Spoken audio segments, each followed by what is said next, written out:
Call the meeting to order. Jennifer, any changes to the agenda?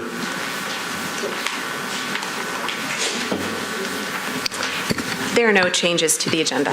Is a motion to adopt the agenda? Motion second. All in favor? Aye. Any opposed? Need approval of the September 12, 2013 minutes, or any changes or additions need to be known at this time. Is there a motion to accept? Second. Motion second to approve the minutes of September 12, 2013. All in favor? Any opposed? Those minutes are now official. Members of the council in the audience, I believe Councilman Anthony Davis, would you like to speak?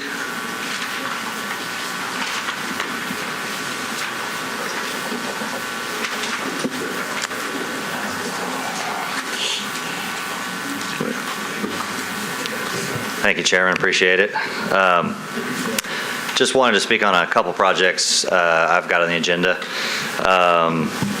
Gallatin Road, of course, the larger one, and then we also have a Porter Road project that's in my district. So I'll start with Gallatin, then move on to the next. First, thanks again to planning staff, putting a lot of hard work into this for the commission, fellow council members, businesses and landowners. I just want to thank everybody. I think we've got a really great working solution here. We've had several more community meetings since the last time we were in front of you guys. We've got a great base zoning that we're putting in place with the MEGA and the MULA and the OR 20. Good signage standards, very developer friendly, and great build and form. The build to requirement solution, of course, was one of the sticking points that we're trying to work out with everyone. And what we've done is, and I'm sure planning staff will talk about this, but built it in where you can opt into the UDO and not have to build the street, but you have to do pedestrian features. So we've kind of come up with some kind of working solution, working compromise there, where there is a situation where you could not build to. The standard would be to build to, but you could not build to, but build some pedestrian features on your property.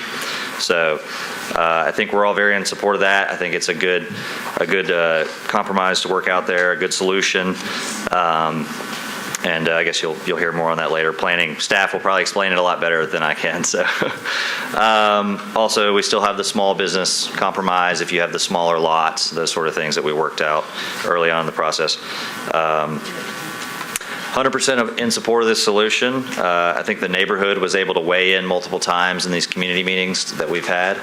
I think we've got them in pretty good shape. I think most of the neighbors that were at these meetings seem okay with the solutions we've worked out. We're prepared to bring this to the council level, I think, and continue moving forward and create this certainty in this business environment that we need on Gallatin Road. I think we've gained solid consensus as much as possible to still be fulfilling the East Nashville community plan that we have in place. Also, just wanted to mention the Chamber sent a letter today studying incentives for all of our corridors in Nashville. We're very open to having this part of Gallatin Road. We wanted to go ahead and keep moving forward. We wanted to get our base zoning in place here just so we've got certainty in our environment. And we're more than willing to work in these incentives if it's a good package when the time comes, and we want to help study it and be a part of that team.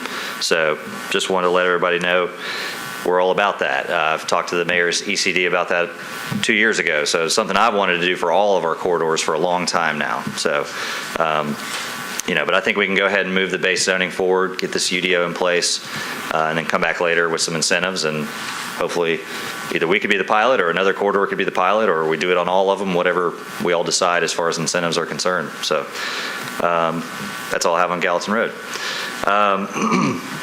Porter Road project. So first wanted to thank the developer Chris Schote, Dale and Associates, their whole team for wanting to invest on Porter Road. I think they're making a great investment and a really nice project. They've got a great plan for mixed-use development. We'd have some commercial development fronting Porter Road and townhomes behind. That's the general overall description of the plan. Good density, not overly so, not out of character for the area by any stretch, but good density, and really high-quality townhomes, good investment, and will help improve property values. I think they've paid very meticulous attention to the design, very well thought out planning. We worked with planning staff. I think we've got their support. It's thought out for parking, pedestrians, and a great vision. They've had great success in speaking with area neighbors on the project. They did an initial voluntary community meeting just to kind of get the immediate neighbors on the same page, or just give them an opportunity to come out. Very well attended, very positive. Did another community meeting with planning. We did a South Inglewood meeting, and just to try to get to as many neighbors as possible. I think we're continuing to work through the concerns that there are. Overall, the concerns that we have had have been more overall gentrification concerns, just larger, I think, East Nashville conversations, East Nashville concerns, not necessarily concerns for, a townhome project or just, the project itself. And I think that is a concern. I think it's something we need to think about and look at. I think overall, the consensus, the surrounding neighbors like the plan, not just comfortable, but excited about the commercial development. I think that's a really unique aspect of this, a really neat positioning of that commercial development, potential for some good mixed-use activity there on Porter Road. Very important piece of that. And I think it ties into the commercial we do have there at Porter and Riverside, and all along Porter Road there adjacent to this property. So 100% of support this project, and I hope the commission can approve this today as well. Thank you. Thank you. Councilman Scott Davis.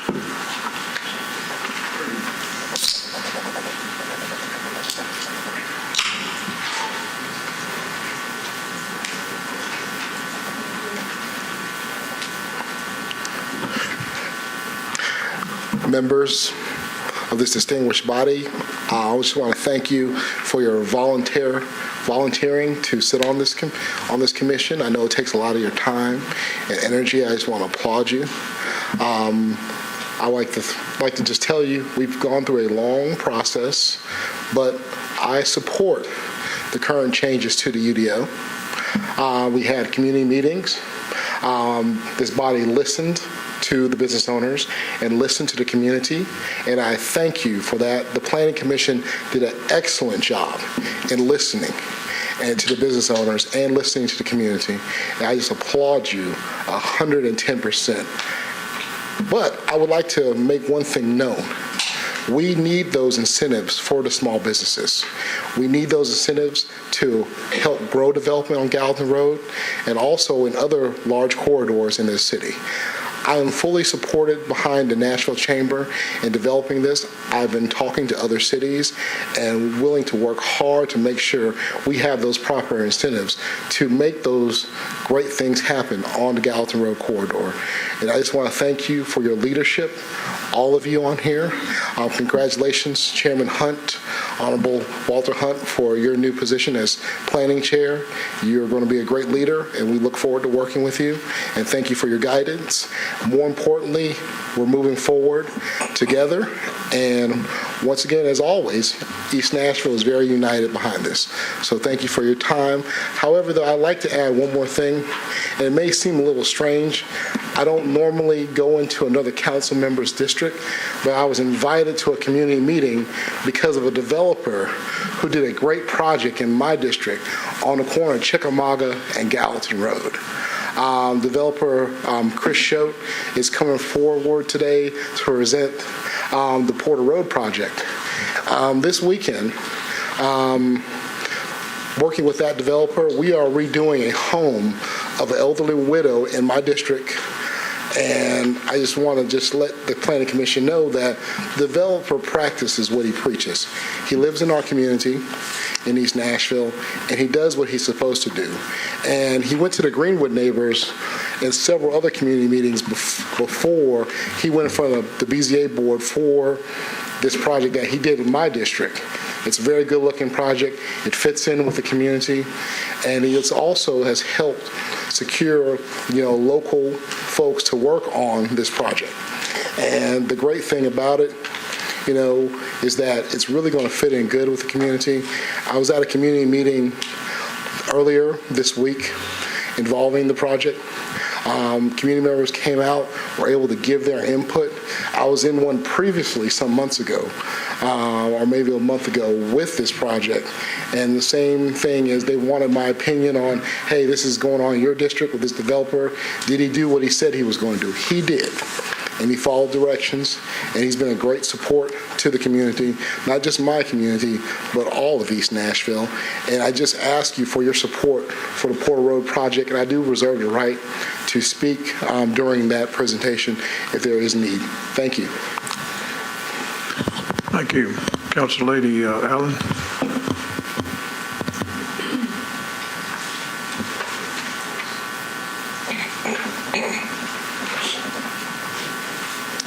Thank you, members of the Planning Commission, for this opportunity to speak. I'm here to talk about items 3A and 3B, which is CP 001 and SP 023001. This is property that came before you a couple of weeks ago.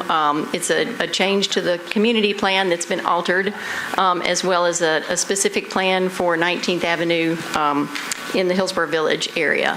At the time, you deferred that so that we could have some more discussion and come a little farther along with the negotiations that we had had with the owner. They have had, as you know, a number of community meetings and had worked with several architects connected with the Hillsborough Village area, and worked on making the facade of this particular apartment or multifamily complex more pedestrian friendly and more compatible with the Hillsborough Village area. There is still some concern from neighbors, and you may hear from some of them about height, but they are within the zoning regulations that are allowed on height, and traffic, and I'm hoping that I will be able to work with traffic and parking to deal those out. But in general, we have reached a point that I believe is appropriate for Hillsborough Village, and would like to ask you to support the modified change to the community plan, which just deals with these particular properties. That had much more, there was no community support for a larger change in the community plan without an honest-to-goodness community process. So having changed the community plan to just deal with these specific properties is more appropriate. And I would ask you to support both that change to the community plan and to the specific plan. Thank you very much. Thank you. Councilman Todd.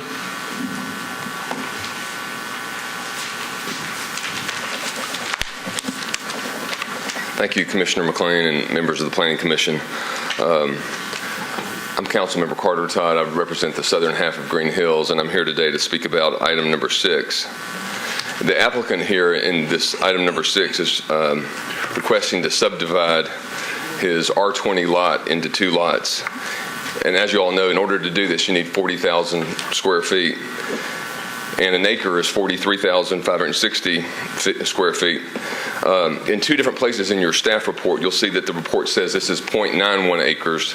And if you do the math, that's only 39,000 square feet. So on the face, it looks short. I know there's some other places where they may say 0.92, but I've received a lot of emails from the neighborhood about this, and I think it's worth bringing this to your attention, just how close it is. Assuming that the staff is right and that it is 0.92, you do the math there, multiply 0.92 times 43,560, and you get 40,075 square feet. So 75 square feet. They want to make this drastic change, tear down 1 house and build 4. It just, because the consequences are so great here, tearing down 1 and building 4, I would ask you to at least defer this until we can get another survey and make sure they're right on this extra 75 square feet. But I think there's a second issue here that's more important, and I think this calls for disapproval rather than deferral. And that is, if an applicant does have more than the 40,000 square feet, you can make an argument they have a right to subdivide. But they're asking you for something today they don't necessarily have a right to do. They're asking for permission to create a flag lot. And as you know, our subdivision regulations do not permit flag lots. So I think the staff has gone through all the different considerations for when you approve a flag lot, and one of the key ones, and they're telling you that they meet this requirement, and that is that it fits into the character of the neighborhood. As a council person for this neighborhood, I would strongly disagree with that. To understand this, I think you need to know right where this lot is. This lot is on the corner. Actually, it's one house off the corner, but it's where Vailwood intersects Hobbs. It's one of the busiest intersections in Nashville. You go there at 7:30 or 8 o'clock in the morning, and Julia Green School, which is way over capacity, is just, there are cars backed almost all the way to Hillsborough Road for the drop-off line at Julia Green School. And I've gotten, again, lots of emails from the neighbors about the traffic problems with Julia Green School. And so starting 2 years ago, I held a series of public meetings in the neighborhood to talk about what can we do with Julia Green traffic. And Councilman Hunt, you know how hard Councilman McGuire and I worked on this issue. We got the city of Nashville, got the mayor's office, and got MNPS to approve buying the 2 lots. If you look at your map,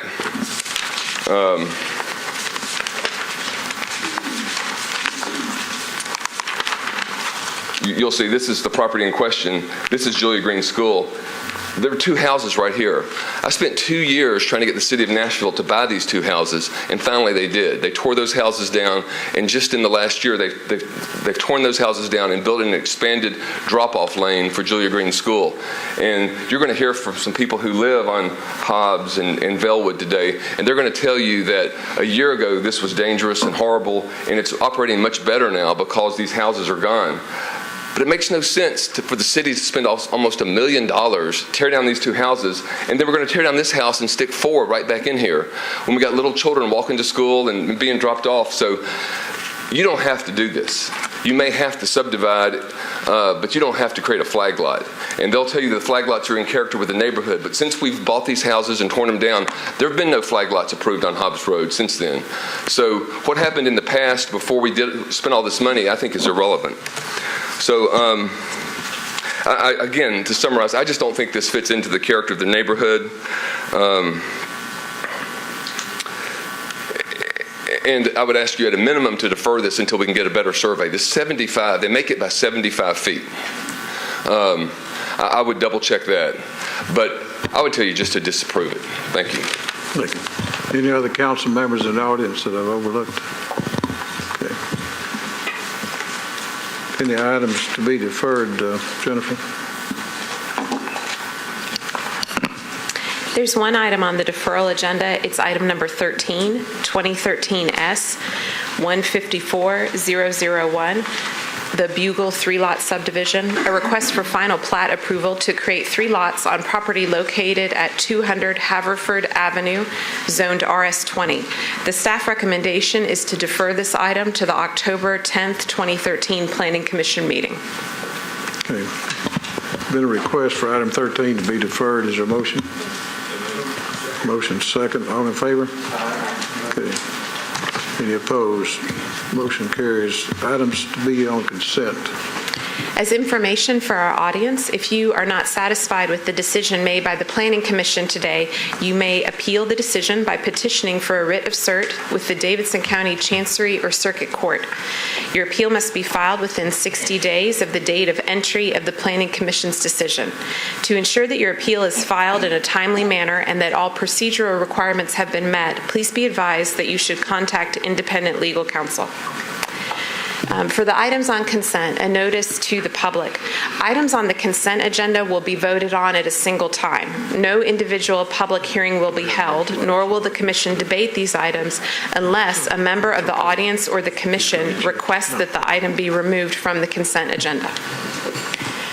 Commissioners, there are several items on the consent agenda. The first is item 1A, 2013 Z 028PR001, a request to rezone from MUG, CSCL, OR20, RS5, R6OL, SP, RS10, and RS7.5 to MUGA, MULA, and OR20A zoning for various properties and a portion of property located along Gallatin Avenue, Gallatin Pike, and Main Street between South 5th Street and Briley Parkway. Staff recommendation is to approve with a substitute ordinance and a housekeeping amendment to the community plan.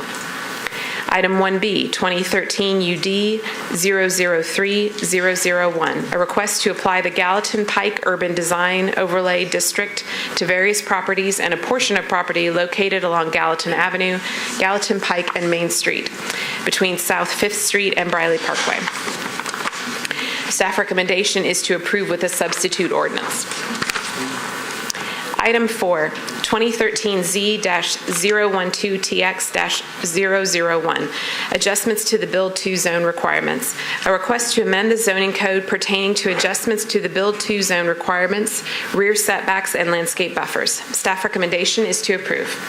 Item 5, 2013 SP 027001, Tennessee Avenue Cottages, a request to rezone from CS to SPR zoning for properties located at 4900, 4902, 4904, and 4906 Tennessee Avenue to permit up to 9 residential dwelling units. Staff recommendation is to approve with conditions and disapprove without all conditions. Item 7, 2013 S121001, Kenner Manor Land, re-subdivision of lots 126 and 127. A request for final plat approval to create 3 duplex lots on property located at 4006 Woodmont Boulevard, zoned R10. Staff recommendation is to approve with condition. Item number 8, 2009 SP 008001, Battery Park. The 4-year review of a specific plan residential district known as Battery Park to determine its completeness for various properties located along Battery Drive, approved for 13 single-family lots. Staff recommendation is to find the SP district active. Item number 9, 2009 SP 010001, Ashland City Highway. The 4-year review of the specific plan mixed-use district known as the Ashland City Highway to determine its completeness for property located at Ashland City Highway, unnumbered, approved for a funeral home subject to the standards, regulations, and requirements of the OR20 zoning district and 1 residence. Staff recommendation is to find the SP district inactive and direct staff to prepare a report to the council recommending the property be rezoned to RM9. Item number 10, 2013 Z033PR001, McCrory Lane, unnumbered. A request to rezone from AR2A to RS10 zoning for a portion of properties located at 7986 McCrory Lane and McCrory Lane, unnumbered. Staff recommendation is to approve.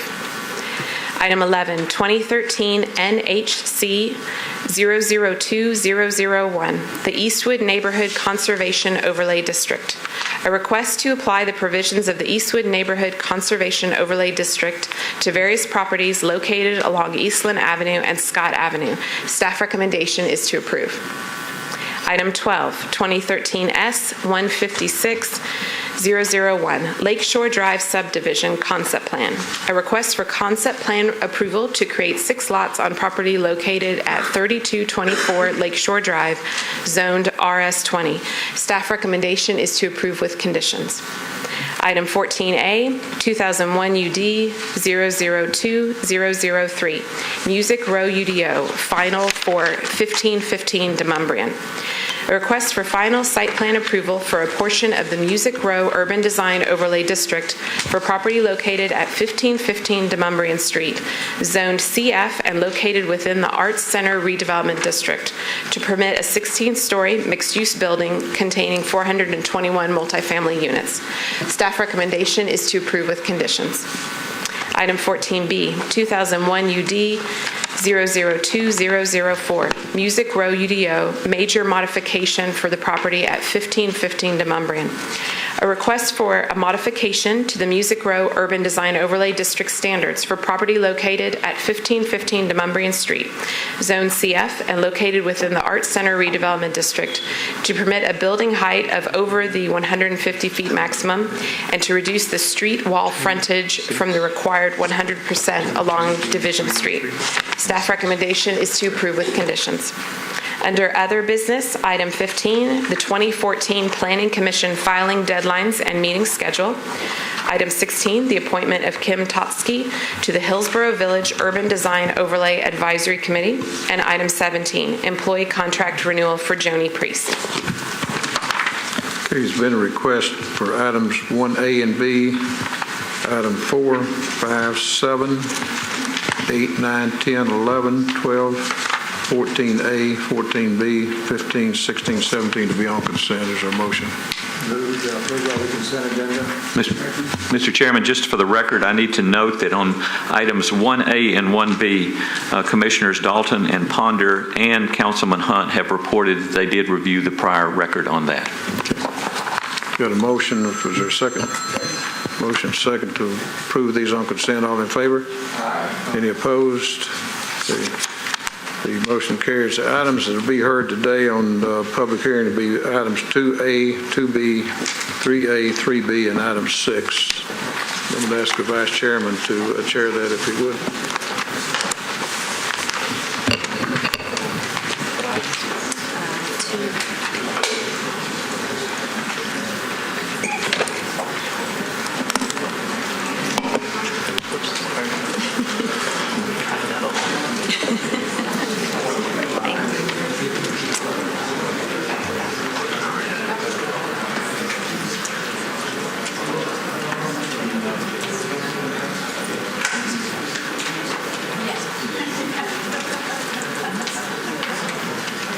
We're about to get started. If folks could move on out if your item has been approved already.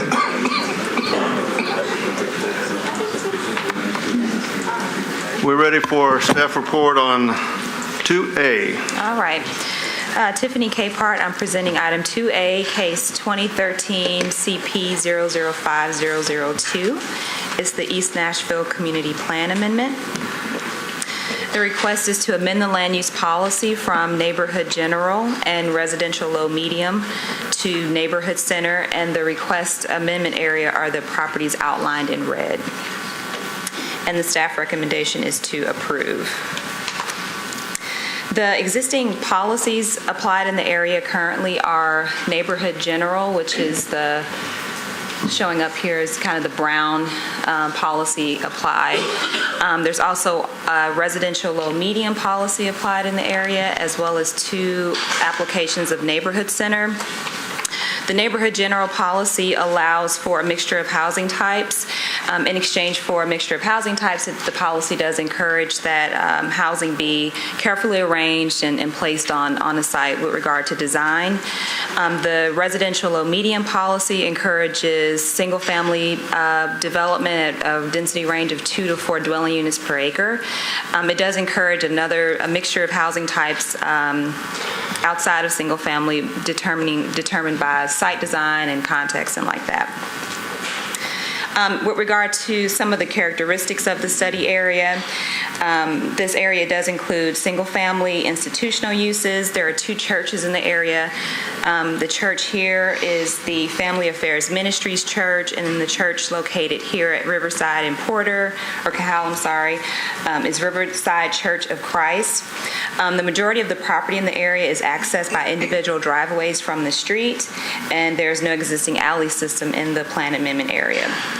There are also no major topography issues in the plan amendment area. And as far as historic properties, Riverside Drive, which is located along the east side boundary of the plan amendment area, is the only feature in the area that is considered historic in nature.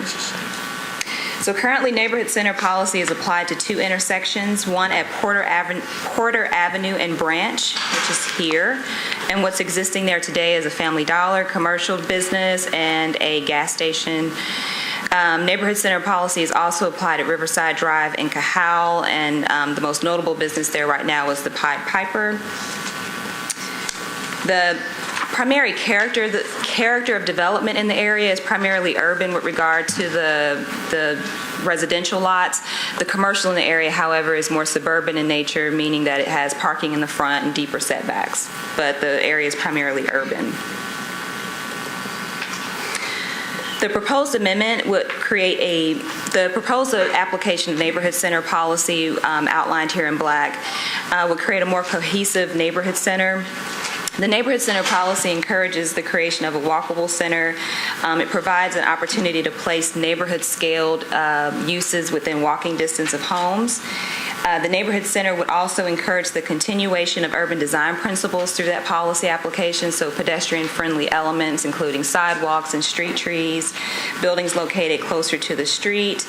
And the policy also encourages appropriate transitions between commercial and non-commercial development. And then also, it also encourages the placement of civic structures to be prominent within a study area this way.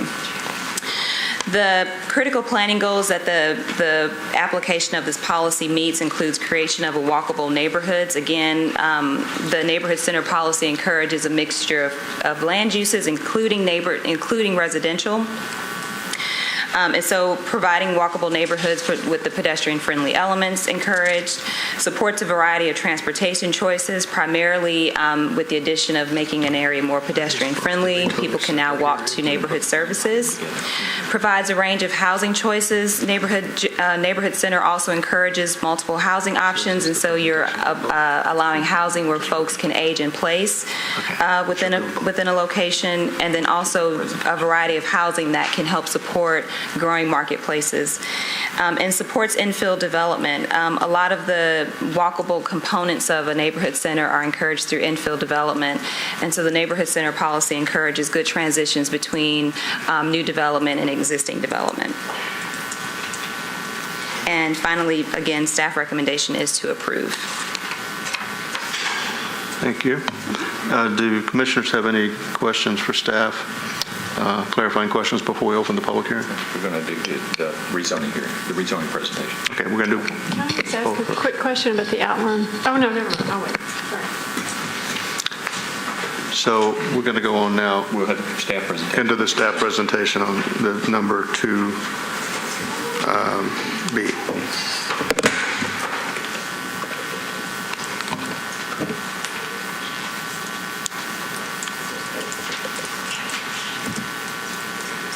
Okay, this item is the SP associated with the policy amendment just presented. The properties are outlined in red. It's the request to permit 28 residential units and 6,000 square feet of commercial. Staff is recommending that the request be approved with conditions and disapproved without all staff conditions if the commission approves the associated policy amendment, and that it be disapproved if the associated policy amendment is not approved.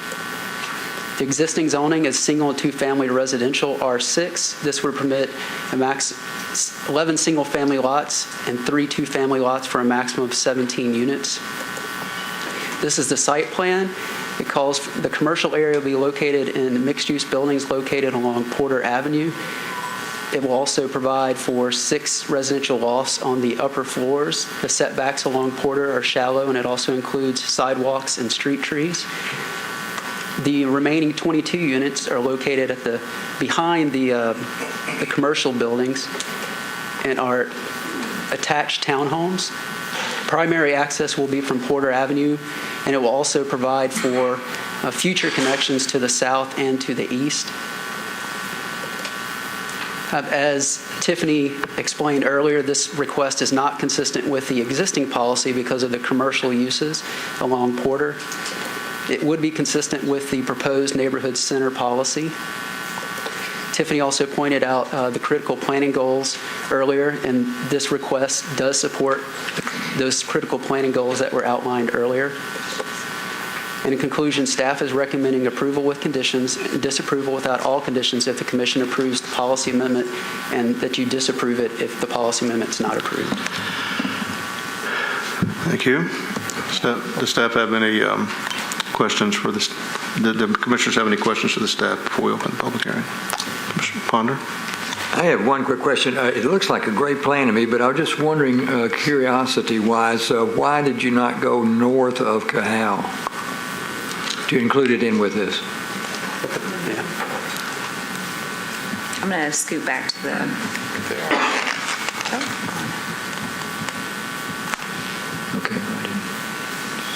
Okay. We didn't go any further with the plan amendment because it would encourage or allow commercial too deep into the neighborhood. So stopping it, let me go back to the... 2.5. Right, that's what I was thinking. Yeah. Okay. So if you were to go too far, yeah. Thank you.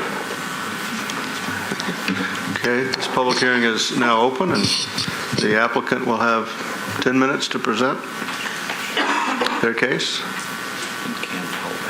And you can hold back up to 2 minutes for rebuttal if you prefer.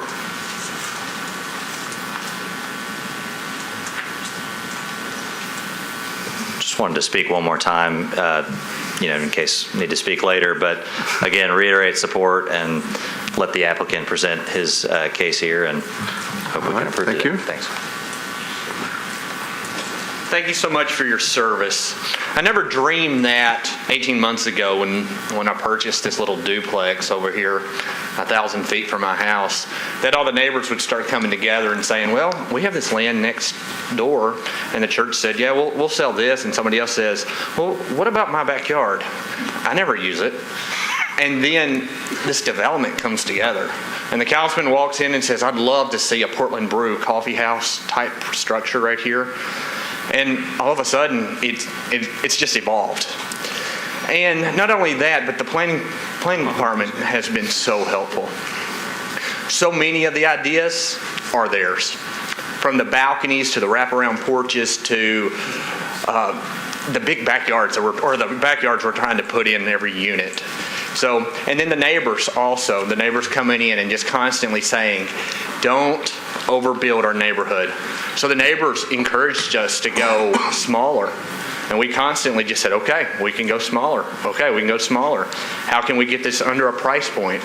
And we've done everything we can do to make them smaller, not to outprice the neighborhood, to include everything the neighbors said, everything the planning said, the councilman said.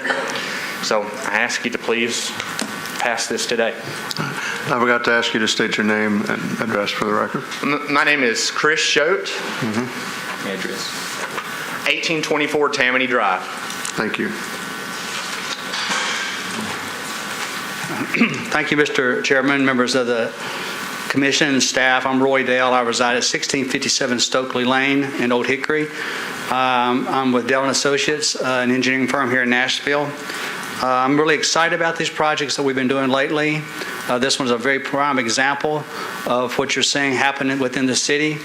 The staff is incredible to work with, and I can't neglect my own staff. Michael Garrigan usually appears before you, but he couldn't come today, so I'm here speaking to you again. I still go to a lot of community meetings, but I don't attend the commission meetings that much. But y'all have made my job very easy. With these infill developments that we've been designing, and my office has come up with incredible layouts, and they're just overwhelmingly supported by the communities. We had a community meeting. Actually, I think we've had 3 meetings on this particular development. We've mailed out hundreds of notices. The last meeting was as recent as this week. It's one of the best run community meetings I've ever been around. The person in charge actually handed out cards for people to write their questions on. It was very organized and a very, very good meeting. And overall, it was very, very positive. I could say overwhelmingly that the people in this area support this plan in general. Yes, there are a few questions about the affordability of units. I think that's something that you're going to see a lot of. But I am actually working on some other projects within this area immediately south to this. There's an affordable project that's getting ready to get started. It doesn't have to go through a zoning process because it's already RM20. And so there is a variety and a mixture of units that are being built in this area, and I think that's what a lot of people are concerned about. I hope that you support the staff's recommendation.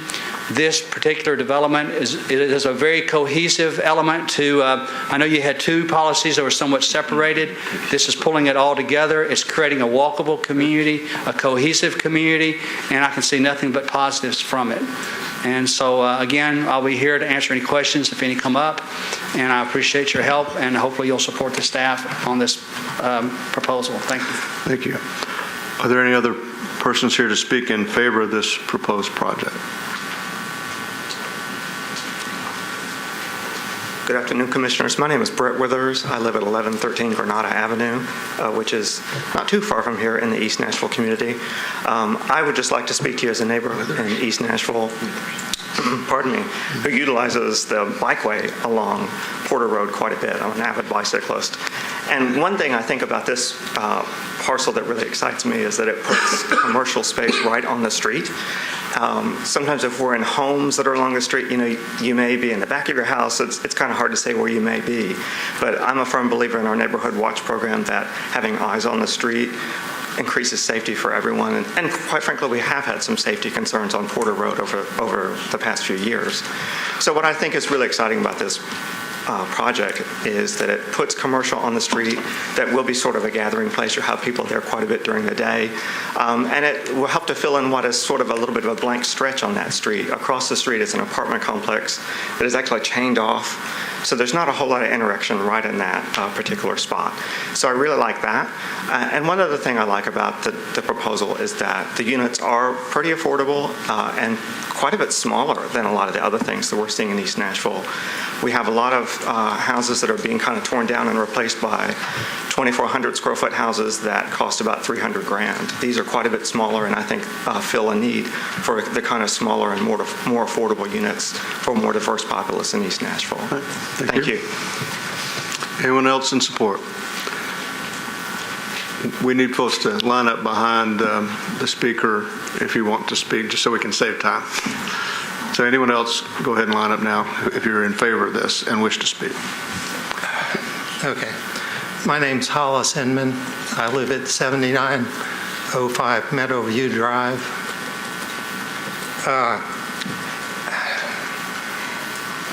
I'd like to express some sympathy for the people that are opposed to this project because in the 70s when I first moved to Nashville, I was a member of the Hillsborough-Belmont community, and we successfully, on several occasions, opposed development between Blair Boulevard and Ashwood Avenue for a very large high-rise that was surrounded on three sides by single-family homes. Currently, I'm a landowner, a property owner, and I'd like to thank the Codes Administration for the significant improvement in performance of the codes enforcement, which has helped my properties quite a bit. When I first heard about this, I got some references of things that they had developed before at Scott and Fifth Avenue, and I think they did an excellent job at that location. I have had several conversations with the developers, and I think they do an excellent job. They certainly come across as being sincere. I think the commercial development at Cahal and Riverside is going to expand, and this would be a way for the community to have some control and some sense of cohesive sequence of events. This being an anchor, and I'd like this approved. Thank you. We're now ready for speakers in opposition to this proposal. If you'll line up and give us your name, and each one of you will have 2 minutes to speak. Forgot to say that. Come on.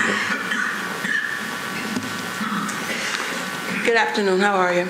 My name is Pastor Glenda Gleave Sutton. I'm CEO and founder of Family Fair Ministries, Inc., a 501c3 nonprofit corporation located at 1500 Porter Road, and also pastor of Family Fair Ministries Fellowship located at 1600 Riverside Drive. And I'm a property owner at 1501 Porter Road. First of all, I want to say good evening and thank you for allowing me an opportunity to speak. I wanted to say that I am not opposed to change at all in East Nashville on Porter Road. I absolutely love it. I've met with Mr. Schultz on several occasions, even visited us at 5 a.m. prayer. I've met him several times. I love it's absolutely beautiful, the structure that he's planning to do. My reason for opposing at this time, and I'm not opposed to change. I'm opposed to change that does not allow everyone a part of it. First of all, I'm asking that we not vote today because we need some more community meetings. There have been several meetings had. We were invited to the one on Woodland Avenue. We were not invited to the one that was on Porter Avenue. It was in the community. When we first saw the plan, it was at a Woodland Street meeting, and our properties on Porter Road I was concerned because the concerned citizens of South Inglewood were not there, but I realized they were at another meeting on Scott Avenue, and this was the first meeting that we had any knowledge of. And the first community meeting took place across the street from a church, and we had no knowledge of it. Mr. Schultz said that, and they said that many flyers were passed out, and I believe that they were. We just didn't get one.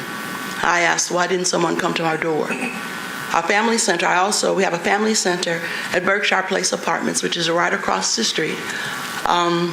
My concern, again, I am not opposed to change. I stood there this morning and I watched our kids who go to Rosebank Elementary School. We have a 2-minute limit. If you could just wind up what you're saying now, that'd be fine. Yes, sir. That one of the things that wasn't discussed at any of the meetings was the traffic of those children in the school buses. Our family center's there. We have 5 different schools that exit right there, buses that are right there, and it comes right out where the development is, and no one has spoken to that at all. And I watched this morning, and that'll be utter chaos with there only being one entrance into that property. Thank you. Anyone else here to speak in opposition? If other folks are here to speak in opposition, if you would come forward behind the speaker, that'd be good. Good evening. My name is Margot Chambers. I'm at 3803 Princeton Avenue in Nashville.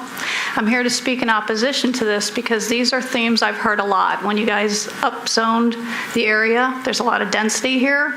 There's a lot of assumption that with transit-oriented development and traffic and social concerns like emergency vehicles, access to hospitals, you're not doing that when you're granting this density to the developers. So I'd like you to have discussions about transportation, about social services that will be provided, schools that will be provided when you're going to do all these developments. Thank you.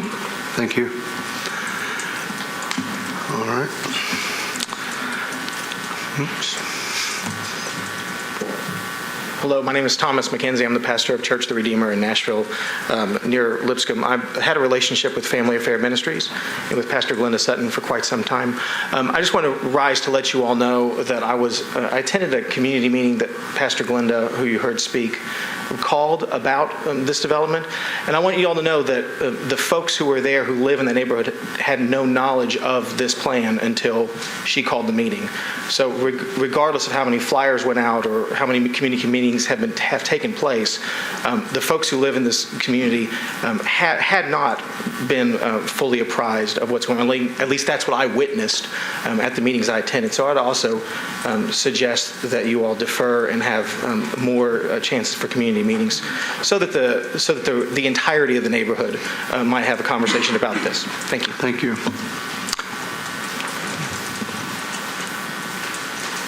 My name's Reverend Bailey of Sure Mission Baptist. I live on Porter Avenue, and I'm opposed to it because of the fact that if you're going to build a development in a neighborhood where the resident already there cannot afford what's there, and you're going to build residents there that's going to run $250,000, you're going to price the people there out of the neighborhood. And in a few years, what's going to happen? They're going to look at the property owners there and look down and they say their property is inferior. And what's going to happen? Every time somebody's property is vacant, they're going to tear that down and build another there. And eventually, you're going to have a whole neighborhood of what? And then it's going to end up being what they want and not what we are now. And due to the fact that the flowers and all this, we weren't aware of any of the meetings. And they say they had a meeting. They had the meeting at East Park, and we live in South Inglewood. Got a center right behind us at South Inglewood. And I asked the lady, why didn't you have the meeting at South Inglewood? And I called South Inglewood, and the line was busy. Well, why didn't you go there and ask? Well, I work 8 hours a day. what's wrong with, if you want to have a meeting in the neighborhood, go to the neighborhood and ask the we had to go from our neighborhood into another neighborhood to a meeting. So I'm still opposed to it for other reasons, but I don't have the time. Thank you, sir. Anyone else opposed?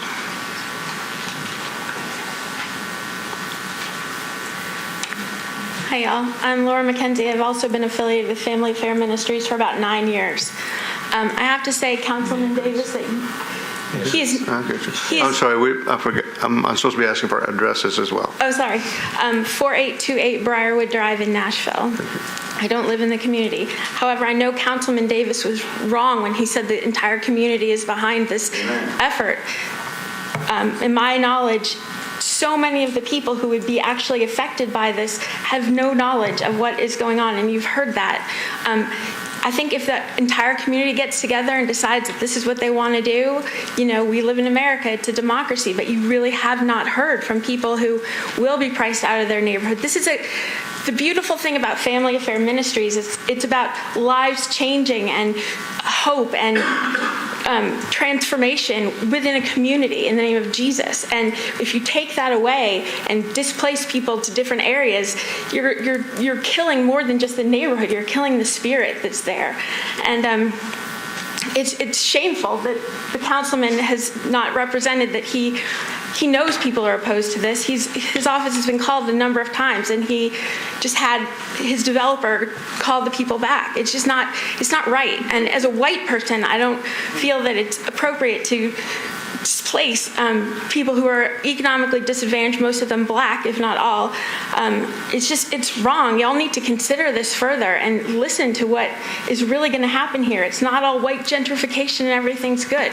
Like you need to really listen and hear how these people's lives are going to change. Thank you so much. Thank you.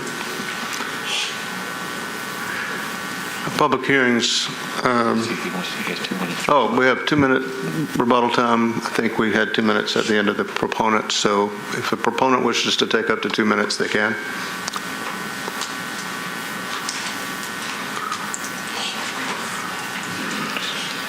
Well, I'm definitely surprised by the opposition today because we've met with every one of these parties and every person who ever came forward and said, what about this or what about that? We've met with them. I've met with Pastor Sutton multiple times, probably 7 or 8 hours worth there with her staff, trying to work out everything. In fact, we were talking yesterday about a program to help people move off of Section 8 into home ownership, because we help people all the time move off of Section 8, move off of government assistance, and they become homeowners. We did have a community meeting that we threw. We threw out the tents and the marshmallows and the pizza and the hot wings just to invite the community over. We hired teenagers to go out and just pass out the flyers and meet with everybody. Planning did have the meeting there on Woodland Street. Councilman Davis and I both met at the YMCA trying to see if there was an opening at the YMCA, see if there was an opening at the South Inglewood Community Center. We tried to find something there in the community. There was just nothing available that night, so they had it there on Woodland Street. And then we had the last meeting in the South Inglewood Community Center this week on Monday. We had a lot of people there. We didn't sense anybody in opposition. Even Pastor Sutton spoke that night, and she never spoke of any opposition. So again, this is all a surprise. Again, I live 1,000 feet from this community that we're proposing. We want to see our neighborhood develop. I'm not trying to do something somewhere else. I want to walk to the coffee house in my neighborhood because every other community around us is developing. Let's put some coffee houses. Let's build a community right here. Thank you. Public hearing is closed, and it's not closed until we actually move for it. It's been moved and seconded. All in favor of closing the public hearing, vote aye. Aye. Opposed, vote no. All right. Commissioners, we'll start with Andre.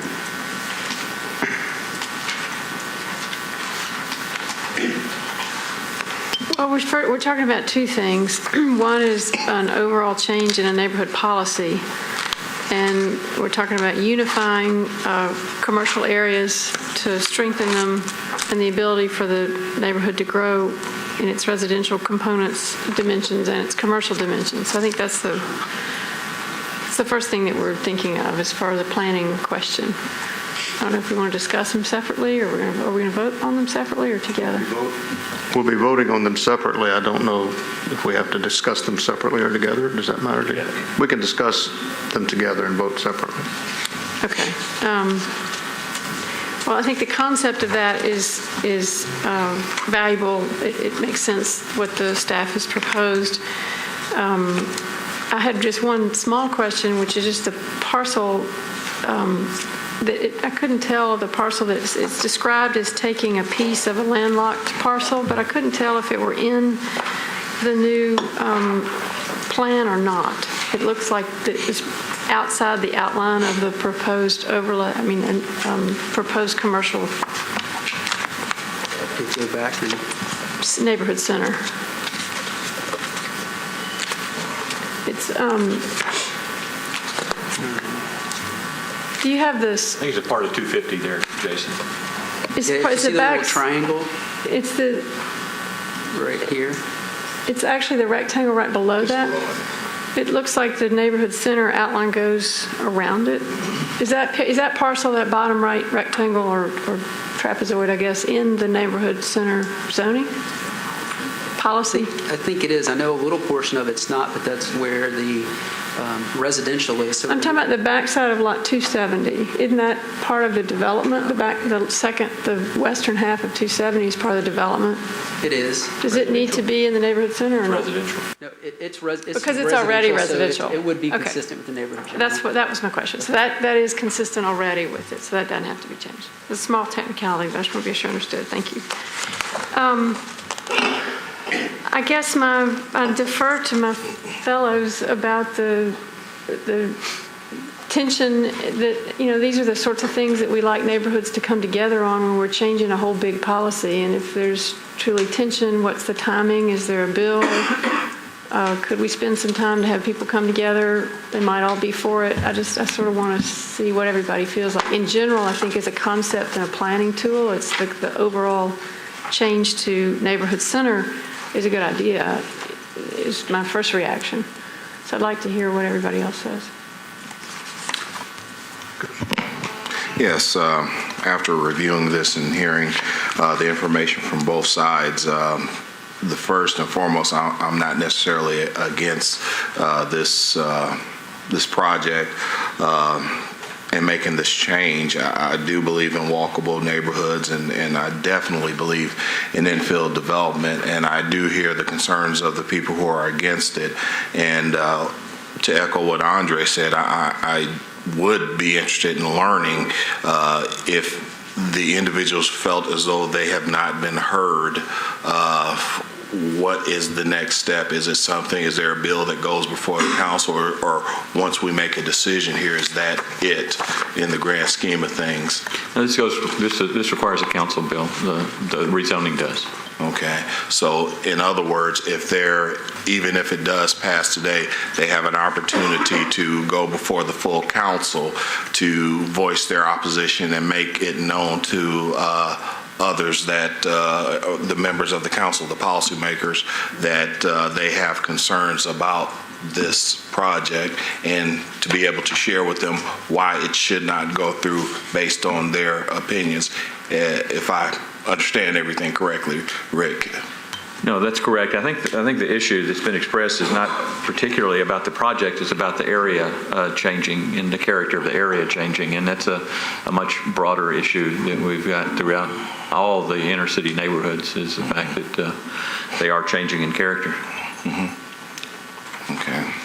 Well, one thing that we do know for a fact, only constant, is that there will be change, and I think that we need to try to come together and get on the front of this and help guide it. It's not an all or nothing situation, but it does take compromise. And I do encourage, regardless of what's decided here, I do encourage all sides to try to come together and to have that dialogue to make sure that all sides are heard and to try to work together, because this is not necessarily a bad project, and I do see some opportunities for the neighborhood, but again, it does require some discussion and compromise. Thank you. Councilman McLean. Commissioner McLean. I demoted you. No, I like this infill plan, and I like the enthusiasm of the developer and the councilman and their support of it. And I've been very in favor of it. I think I concur with all the other comments that the commissioners have made. It does concern me when we have a planning department organized community meeting that's held several miles away from the actual site, when there's multiple churches and schools and community centers nearby.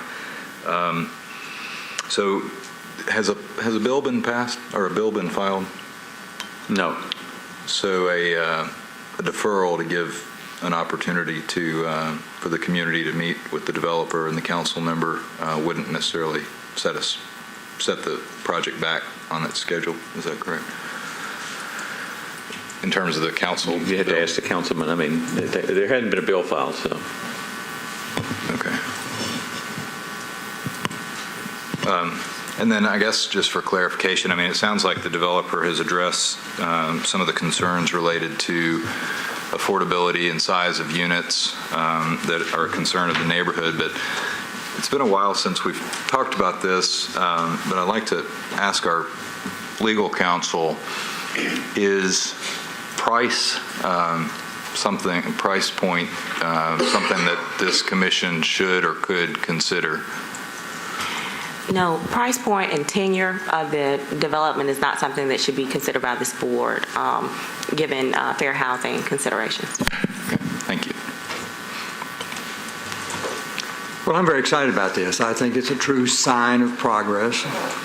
And if it lives up to everything that has been said about it, it's bound to improve the neighborhood.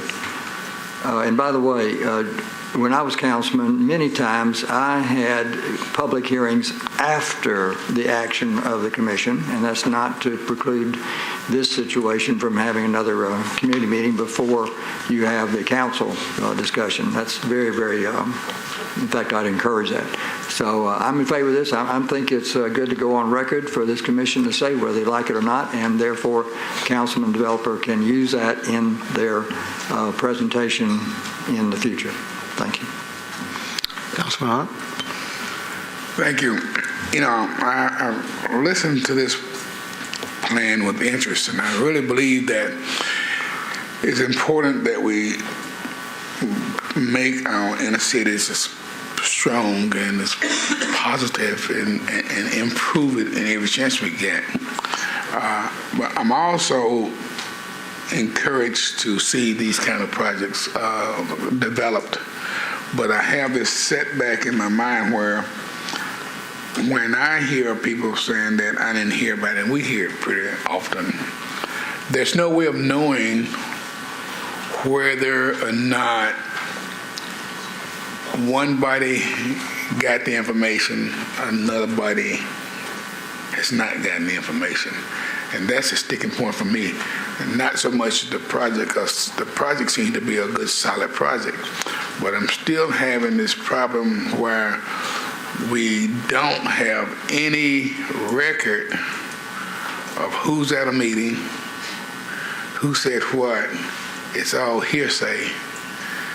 And it's hard for, even in the council, and I imagine here too, it's hard to make that determination as a body who's got the upper edge, who was there, who wasn't there, where was the meeting held, how many meetings did they have, and those kind of things. And I think Having said that, and getting those kind of individuals, that document on record, so that we can always show that everybody had a fair seat at the table, would be a much better process. I'm inclined to support the project, but I do have reservations about the meetings. And I think that we need to do a better job as whomever's in charge of the meetings need to start keeping records, making sure they know who's there, how many's there, and then you eliminate this kind of conversation about, I didn't hear about the meeting, I didn't know about the meeting.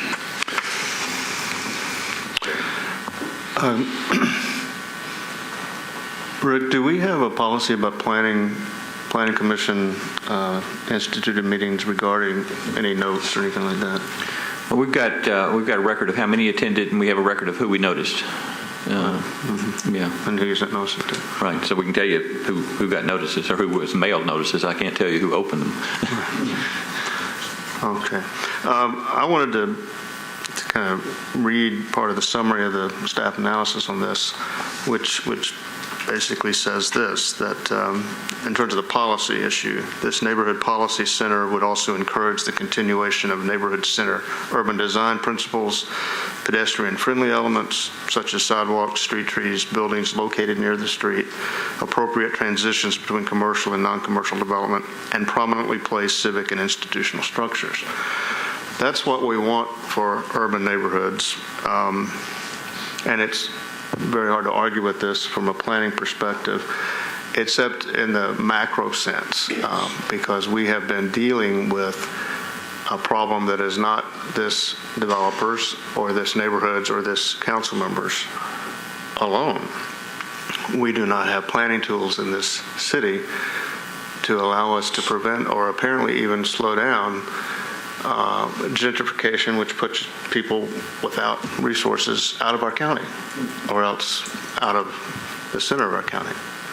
And that's really not related.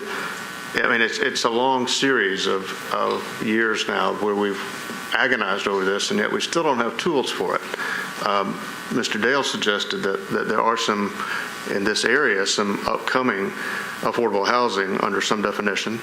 And everybody has their own definition, I guess.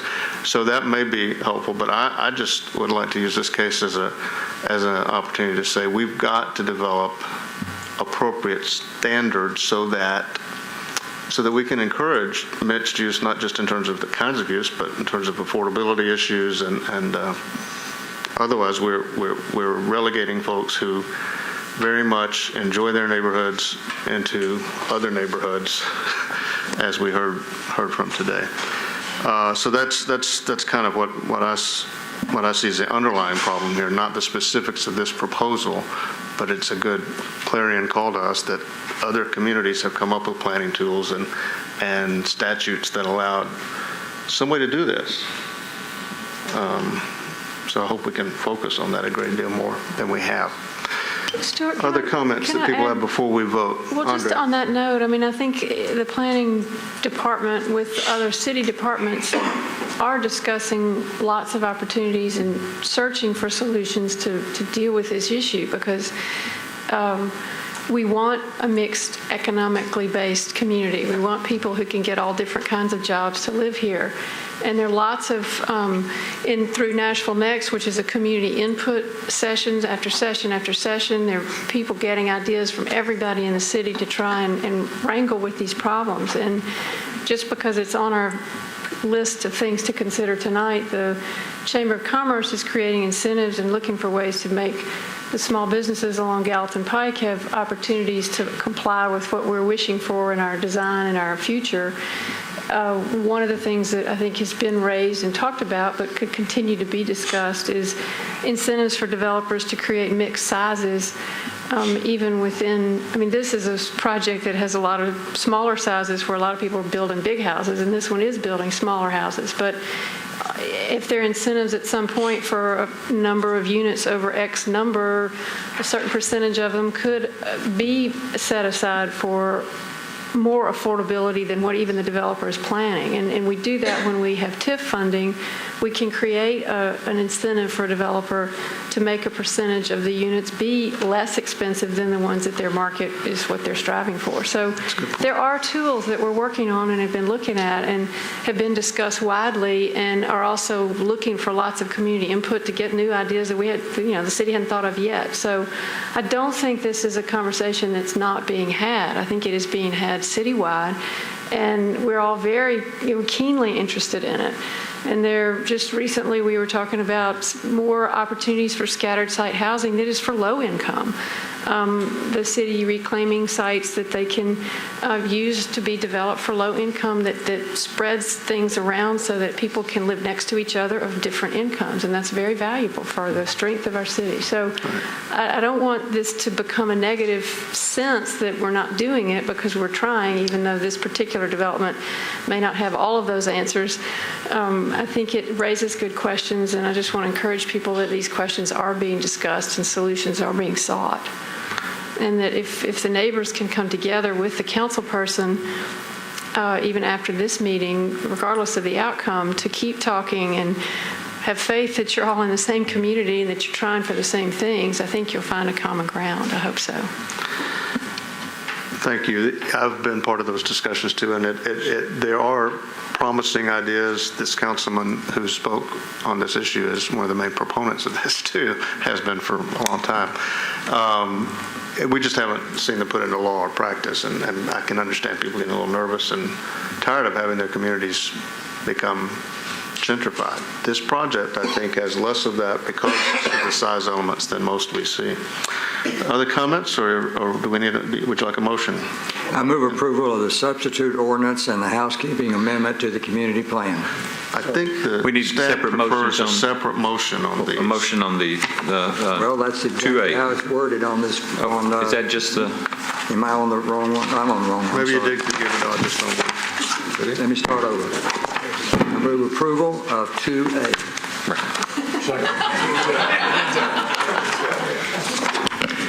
Any discussion? All right. All those in favor vote aye. Aye. Opposed vote no. It passes. And is there a motion on 2B? I move approval of 2B. I second it. Any discussion? I'd like to say one thing. I think I remember that there's retail on the ground floor and residential above, which I don't know if that's rental or for purchase, but there are opportunities, depending on the way things go in this project, to have people who aren't wildly wealthy to live there. So I hope there's some varying opportunities even within this site. All those in favor of the motion to approve, vote aye. Aye. Opposed, vote no. These are approved. We're going on to 3A, Green Hills Midtown Plan Amendment.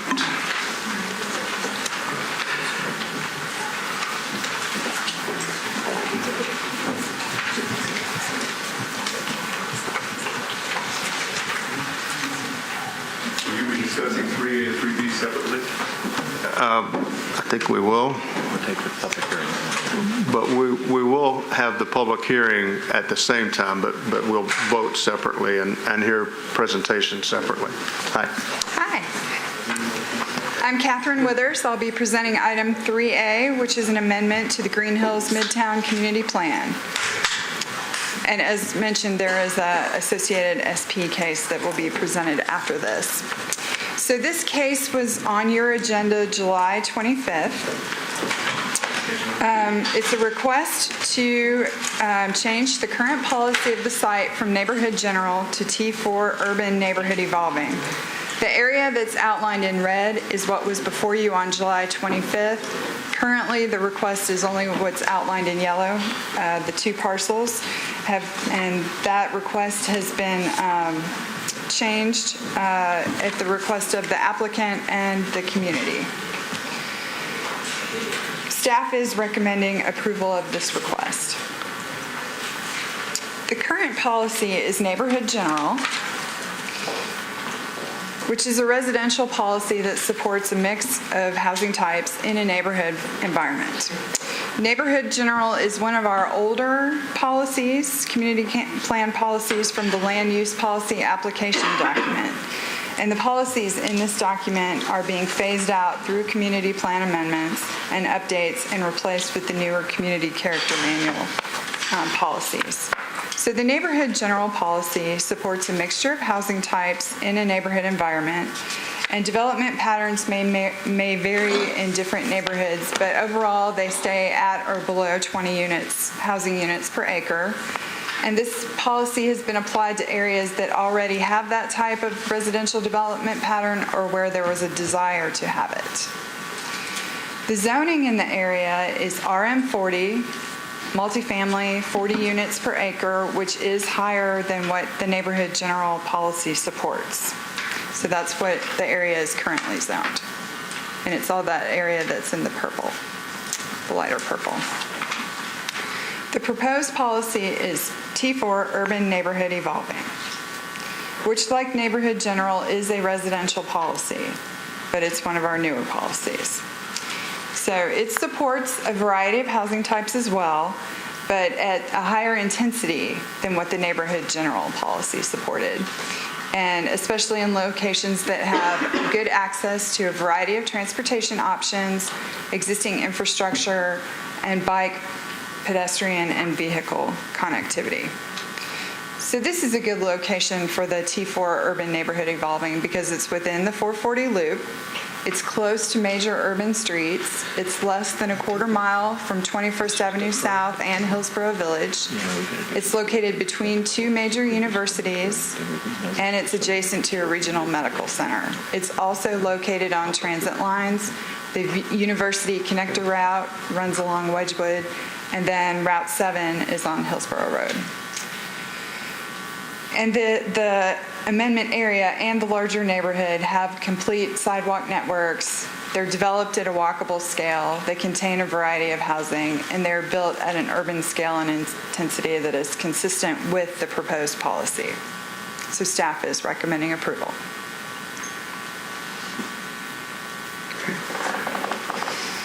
I want to, before we open the public hearing, I wanted to ask for a little more background, Catherine, about the two. Why is it that what's there now is more than is allowed? Is that just a historical, buried in history somewhere? Yes, I think so. History of questionable council members for the area? Right, right. I think it could be a history of questionable. It's been RM40 since back in your day, Stuart, I believe. It could be the council, or it could be the planning commission, because when the policy was adopted, it did not reflect the zoning.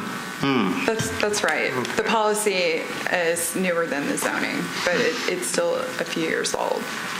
And I think at the time, the neighborhood general policy, I think we've upped intensity in our thinking in urban neighborhoods of what.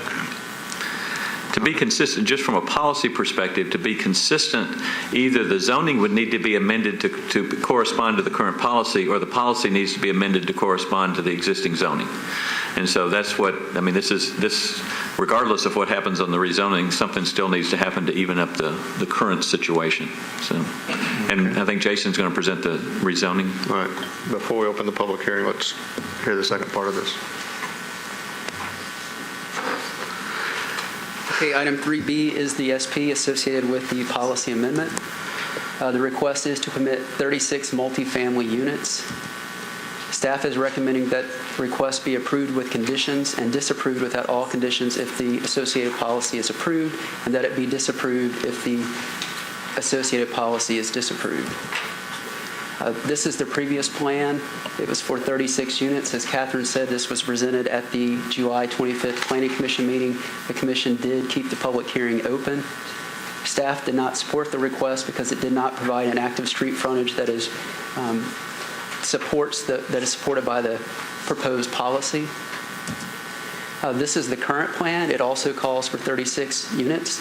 It also limits the maximum number of bedrooms to 54. In an attempt to provide more active street frontage, they've provided access along 19th Avenue South and Belcourt Avenue. This is the 19th Avenue elevation. Direct access is provided to 4 units along 19th. And this is the Belcourt Avenue elevation, and direct access is provided to 1 unit along Belcourt. Now, this also has the garage access, which is located on the first floor, which made it difficult for them to provide the active street frontage, which we would really like to have.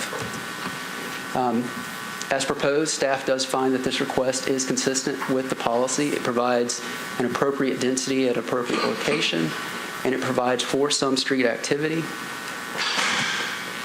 In conclusion, staff is recommending approval with the conditions and disapproval without all conditions if the policy is approved, and disapproval if the policy is disapproved. I also want to point out that this plan provides a more active streetscape than the previous plan, that staff would not support this request in or adjacent to the Hillsborough, to Hillsborough Village, or in or adjacent to an existing or planned mixed-use center. If I could also point out, both for the audience and the commission, this plan has received BZA variance to build a project of similar bulk and standard on the site that does not meet the street. So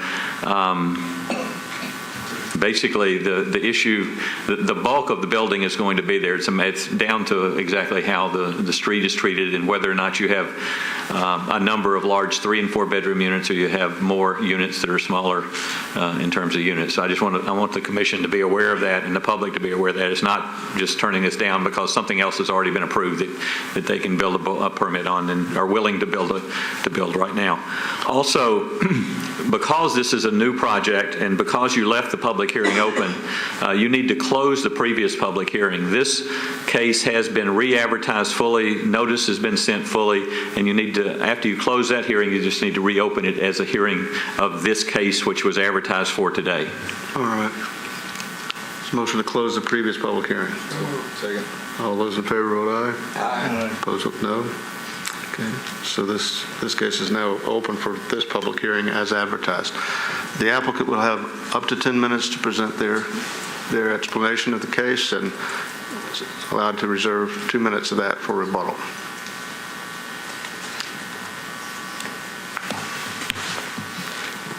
My name is Jay Fulmer. I live at 1420 Sharp Avenue in Nashville. Todd Jakovich. And I live at 103 Cherokee Road in Nashville. Commissioners, thanks for hearing our project again. Last time that we were here, we had explained the bulk of the project, but the latest plan that we had settled on after working with the community and working with staff did not have ample time to officially review. In the deferral period, they have been able to review it. They've made a few conditions on their approval, and we agree with all those conditions. At this time, as previously said, we do have the same bulk. Whether we go with the SB zoning or whether we go with the previously approved BZA zoning. And if anybody has any questions, we'll be happy to answer. Yeah, I just want to add as well that, again, not only did the councilwoman, we met with her, and we worked with not only the UDO architect that's involved with the Hillsborough Village, but also a neighboring architect. And again, to what Jay said, we had a original plan that we presented to the planning department that then we went back with the councilwoman and met on the streetscapes and how to change the scale of the building to make it look a little more presentable to the road frontage. And so again, from our standpoint, re-meeting with the planning department and re-meeting with the councilwoman, and she's had some meetings, I know, as well with some neighbors. We feel like we've got more of the neighbors on board with what we're doing. And I think, again, as the secretary said, I don't know that the story of the bulk is there. I think the concern was mainly on the height, and the bulk was going to be there no matter what we did. And so I think everybody kind of got past the bulk side of it and said, okay, it's the bulk. Would we prefer a bunch of 3 bedrooms, or would we prefer smaller units? And again, what we've done to to cap that is put a maximum bedrooms. And so really what we did is really just chopped up the walls inside the building and maximized the bedrooms so that we'd have a parking count, again, above code, which requires a lot less parking, but we feel as the neighborhood has a parking situation, we want to make sure we parked at 1 per bedroom, which again is above code. And so we put those restrictions on the community as well so that, again, we're following something that we've done on past developments, which is, again, parking over what the required policy says. There were a few other concessions, and we don't want to revisit all of them, but as far as stepping back the top 2 floors versus just the top 4, which isn't required under the current approval. But that's why I'm urging any questions. I know it's kind of, it wasn't typically standard how we tried to change the plan last time before the meeting and staff didn't have an opportunity to comment. So if there's anything, it is essentially the same building and the same plan that was proposed last time. But we did not have the benefit of staff's approval in their review. Well, we could ask you questions later if we need to, maybe after the public hearing is closed. We can ask for clarification if we need to at that time. Thank you. Thank you. Other people here in support of this proposal? All right. Those wishing to speak in opposition to this proposal, each person would have up to 2 minutes on that. You passed those out already? And I'm supposed to be asking folks to give their name and address. I keep forgetting that. I haven't even talked yet. But we need for all of you to have the map in front of you for it to make sense, please.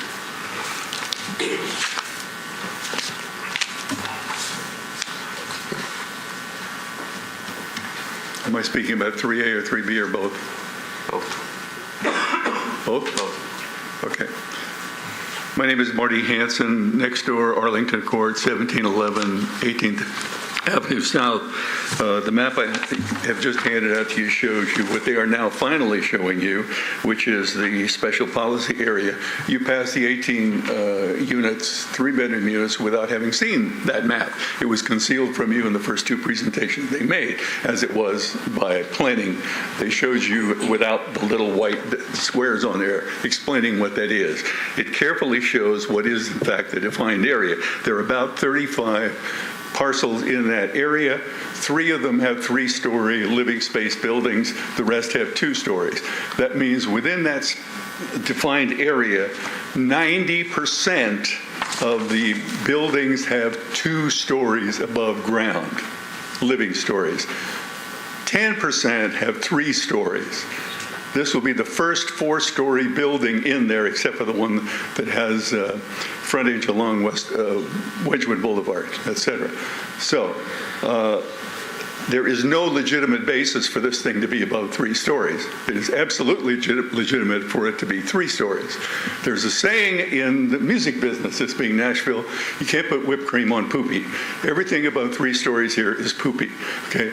Why do I say that? Let's go back to 3A. 3A would not be here if it were not for this. Their plan all along was to do 36 units. They came before you fluttering their eyelashes saying, oh, please let us do the 18 3-bedroom units. Simultaneously, you didn't find out that they had applied for the 36 units. They just happened to have the right number of parking places in the 18-unit building that would apply to 36 units. So they were going around behind your back while they were at the same time telling you that they wanted the 18 units. Okay, I'm out of time. Thank you, sir. Thank you. Other persons wishing to speak in opposition? Hello, I'm Terry Bear. I live at 323 Forest Park. I also work with Sunnyside Community Citizens, and I've had some people from that group ask me to come down here and start objecting to some of the things that have been going on in the neighborhood adjacent to Sunnyside. This affected me because I've been trying to move back into the neighborhood that I want to live in. And the idea that we can just keep up-zoning everything, I don't know where this is not coming from the people in the neighborhood. I realize that when a developer wants to develop it, he gets one of these pieces of property and probably says that he's lived there forever, but their name is listed as being living there. There's a point at which I mean, I hear from these developers, well, it's just a little bit worse than the one down the street that you said was ugly. And, there's a point at which we got to stop doing this. We got to stop renaming things Midtown and changing the character. We love this show Nashville, but we don't seem to want to we want to spend money keeping the show Nashville here, but we don't want to honor the people that live in those, who've been living in that lifestyle of living for, their dreams in the music business and the college students that are probably not going to be living in these areas. We also have concerns about stormwater runoff in these areas because we've been building further and further up and not putting in more space for drainage. And we also, another thing that we are mad at is a lot of times we're swapping parking spaces where several different people have claimed the same parking spots, or some of the extra parking spots they claim are underneath these buildings, and they are not accessible to everybody in the neighborhood. Thank you. Thank you. There's no further persons wishing. Everybody who's wishing to speak needs to come forward and behind each other and be ready to speak. Yes, sir. Give us your name and address. Thank you, Chairman. My name is Harish Prasad. I live just adjacent to the proposal that is being forwarded now to you for approval. That I live in 1817 Wedgwood. That is just adjacent to the current proposal that you are considering. 1817 Wedgwood, right. This is my first time coming over here. I heard about many things about the newspaper or news media when the last meetings were conducted. So I thought, let me come over here to have a look what's going on with that. After looking at the proposal of 36 apartments, I don't like that this should happen. 18 is fine, 18, 20, 22 is fine as compared to the density of the area. I am not telling that I disapprove the proposal, but the way it's going, it looks like prime motto is to make the cost to get as much as you can get out of these buildings. So there are two reasons. It's not 4-story, it is 5-story, because the parking space probably, as I understand from the diagram, it is under the ground floor, might be in the basement. So it is, practically speaking, it is 5-story. Second thing, the width of the road, which is around, does not support that much of concentrations, because that width of the road is just 2-car passing. And it is very, very busy road because of the 2 or 3 reasons. First thing, there are a lot of restaurants there that clearly serves alcohol and other beverages, and this remains very busy. So I like you that if you can consider it is less numbers. Thank you so much. Thank you.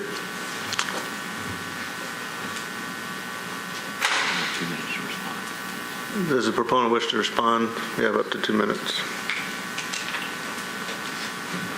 There's a few pieces of the project that I would like to reiterate. We are not increasing the number of people with the increased density. It'll be 54 people in the building with or without the approval, and that's based on parking that is provided under the building to keep people from being put on the street. And so while it is increasing density, it will not increase the actual people living in it. And we've also had several community meetings for this project. Today we've had 3 people speak against us. We sent out over 550 mailings to notify the neighborhood of this meeting. And so I think it's overwhelmingly positive support in the absence of these people.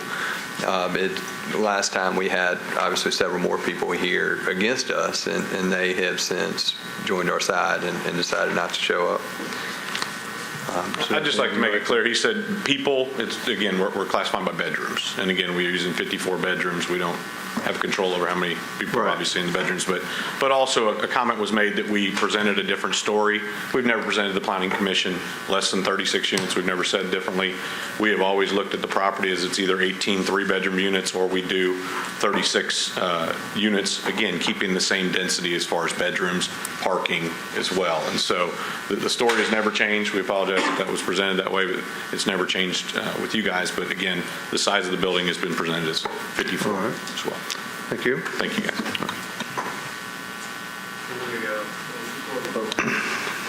Been moved and seconded that we close the public hearing. All those in favor vote aye.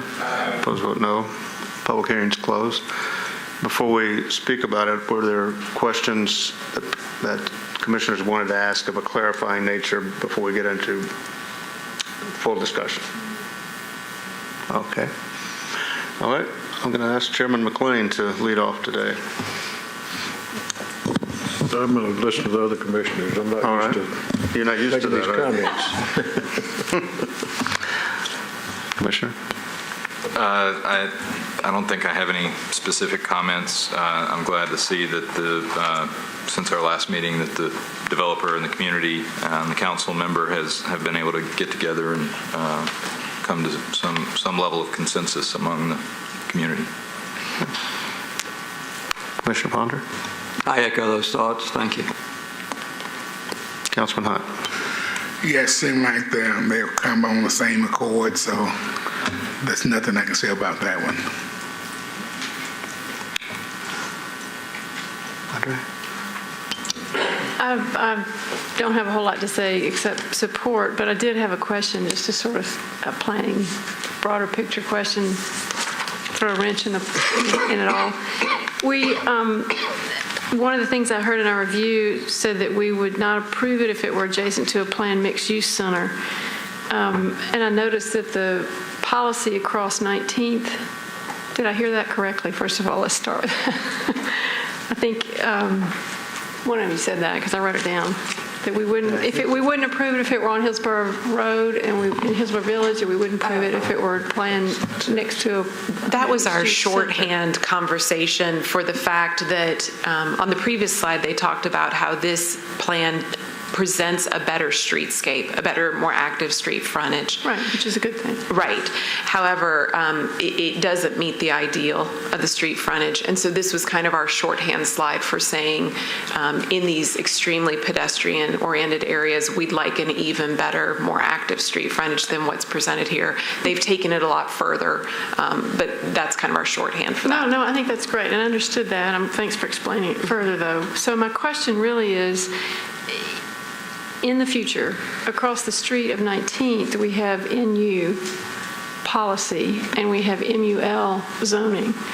And I guess my question, to be the devil's advocate a little bit, is it active enough that if in the future there's actually retail across the street, that this would work in a balanced way that we would support in our future planning? I'm just trying to look down the road. Mm-hmm. And I think it's better, obviously, than it was the last time we saw it. And are we pretty confident that it would be active enough that it would support retail across the street? Let me try to clarify that too. It is much better than what they had, and it is much better than what they can go pull a permit for tomorrow morning. Right. So it's not the ideal, but they have come a long ways and done a good job, and it is a whole lot better than what they have the right to pull right now.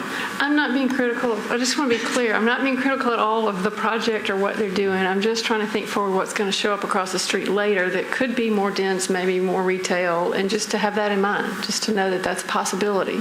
It is really a possibility, and it would be supported. And it could work. That's all. I just wanted to. That's right. And also I wanted to say that, too, for the people who are against it, to realize what the policy and the zoning across the street is, to consider what this is going to be balanced against in the future. It may be more dense and more active and have retail even across the street from this. So I just want to throw that out there to remember that other things are coming. Make a motion to approve the 3A. Commissioner Dalton, you okay? There's been a motion, is there a second, that we approve 3A? All right. I think we're ready to vote. All those in favor of that motion, vote aye. Aye. Opposed, vote no. And it's approved. We're now on 3B. Make a motion to approve 3B. Second. Any further discussion? With staff recommendations. All those in favor of that motion, vote aye. Aye. Opposed, vote no. These are both approved. Thank you very much. We're now down to number 6, subdivision concept plan.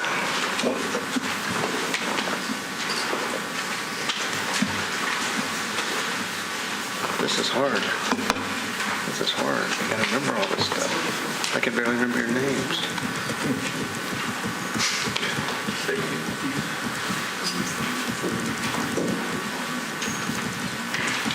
I apologize for having to go through these, but That's all right. You're doing fine. a glitch. Okay, we're ready. Okay, item 6 is a request for concept plan approval.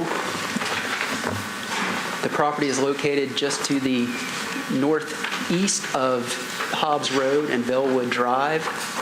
Request is to create 2 two-family lots.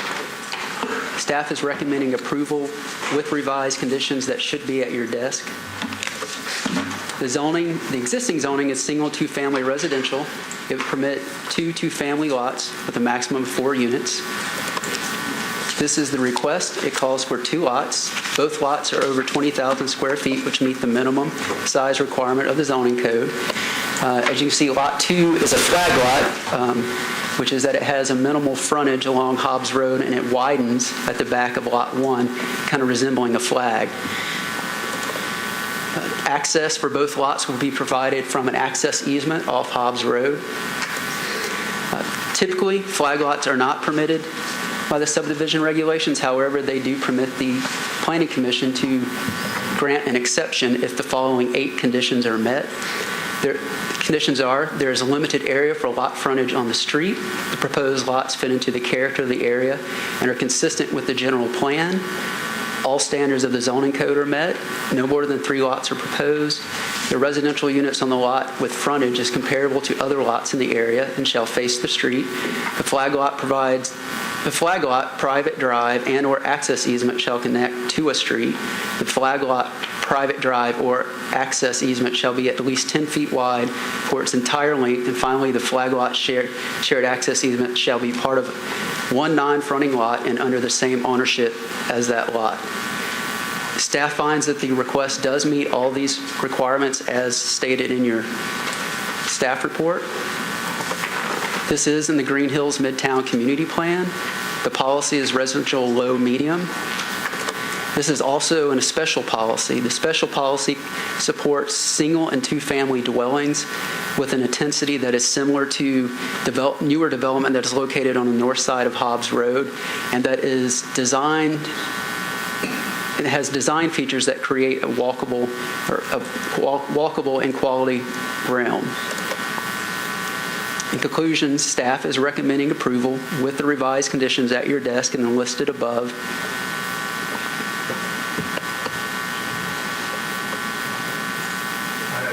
I had one question. Your 8 criteria there, if found, allows the commission to grant such a subdivision. I take it by that, it does not require that. Those 8 do not take away discretion. They just allow us to further look at it. Right. I'm sorry, Stuart, would you repeat the question? I was in discussion with staff about something. Yeah, they don't require, these are discretionary, yeah. It's your determination as to whether they meet them. Yeah. Right, that's correct. If you find that they do meet them, then you should grant it. If you find that they don't meet any of them, then you should not. Then we cannot grant it. But if we find they do meet it, we have the authority to consider granting it. Isn't that what this says? You're not required to grant it. They have to meet these conditions, and you have to determine that they meet the conditions. Right. So it's your determination. There has to be a factual determination. Oh, and then we don't have I'm trying to figure out discretion here. To say that we cannot approve a subdivision unless these 8 conditions are met for a flag lot is one thing. To say that we must approve if we find them is another. I'm just wondering which it is. So which is it? It would be my advice that if you find that they do meet them all, that you should grant it. If you find that they don't meet them, then you should not grant it, assuming that you have already found that it otherwise meets the zoning code and the sub-regs. Otherwise, but meeting the subregs and the zoning code is a prerequisite for the concept plan anyway. The problem here is they can't meet the subregs without this variance. Well, I don't want to belabor this, but is there a specific part of the subdivision regs that someone could read to us that says that? We're looking at it now.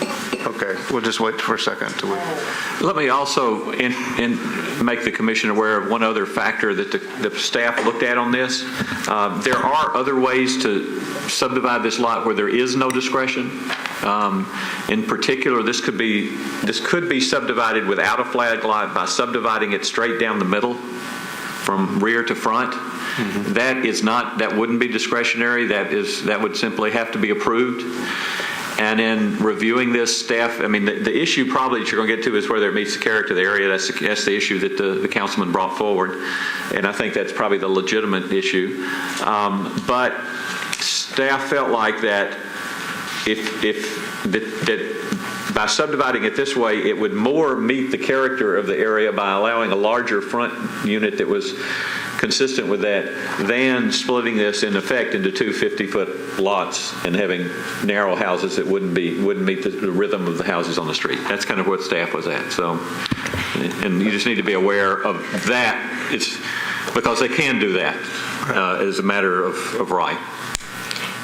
And also, I'm sorry, go ahead. I'm sorry. I think I need to clarify something. I'm now looking at page 20 of the sub-regs, which D says flag lots, residential flag lots shall not be permitted. That's the rule. The exception is the Planning Commission may grant an exception if all of the following conditions are met. I'm not sure that I understood your question correctly, and I wanted to make sure that was clear. Well, so that part is that. discretionary. All right. But they must meet 1 through 8 in before order to. It is discretionary. Exactly. All right. I'm sorry. Public hearing is now open, and the proponent will have up to 10 minutes and up to 2 minutes reserved for rebuttal if you wish. Do you wish for that? Yes, sir, please. Okay. Mr. Chairman, my name is John Brittle, Jr. I live at 5474 Franklin Pike Circle, Brentwood, Tennessee, which is in Davidson County. I'm a real estate broker at Village Real Estate Services. Just briefly, my opinion on that previous question about policy and zoning. I believe that term limits cause that problem. I'm not as enthusiastic as Mr. Shope, but I can enthusiastically tell you I've never come before this body and asked you for a subdivision plat that didn't meet both the land use policy and zoning. As we go to community character manual, that's going to be a little more interesting for us to decide in the field, but I did, with the help of staff on this, try very hard with our engineer and our developer to achieve something, a configuration that was more appropriate, I thought, for the street. I would like to add that I believe collectors like Hobbs that have land use policies like this are the place for this type of density. And we have not only one, but a second historical survey by local, reputable, licensed, bonded surveyors that show that we have over 40,000 feet. And respectfully, I don't believe I need an extra 100 or 200 or 500. We did choose this configuration because we believe that the shape visibly from the street is better than the two narrow lots that Mr. Bernhardt alluded to.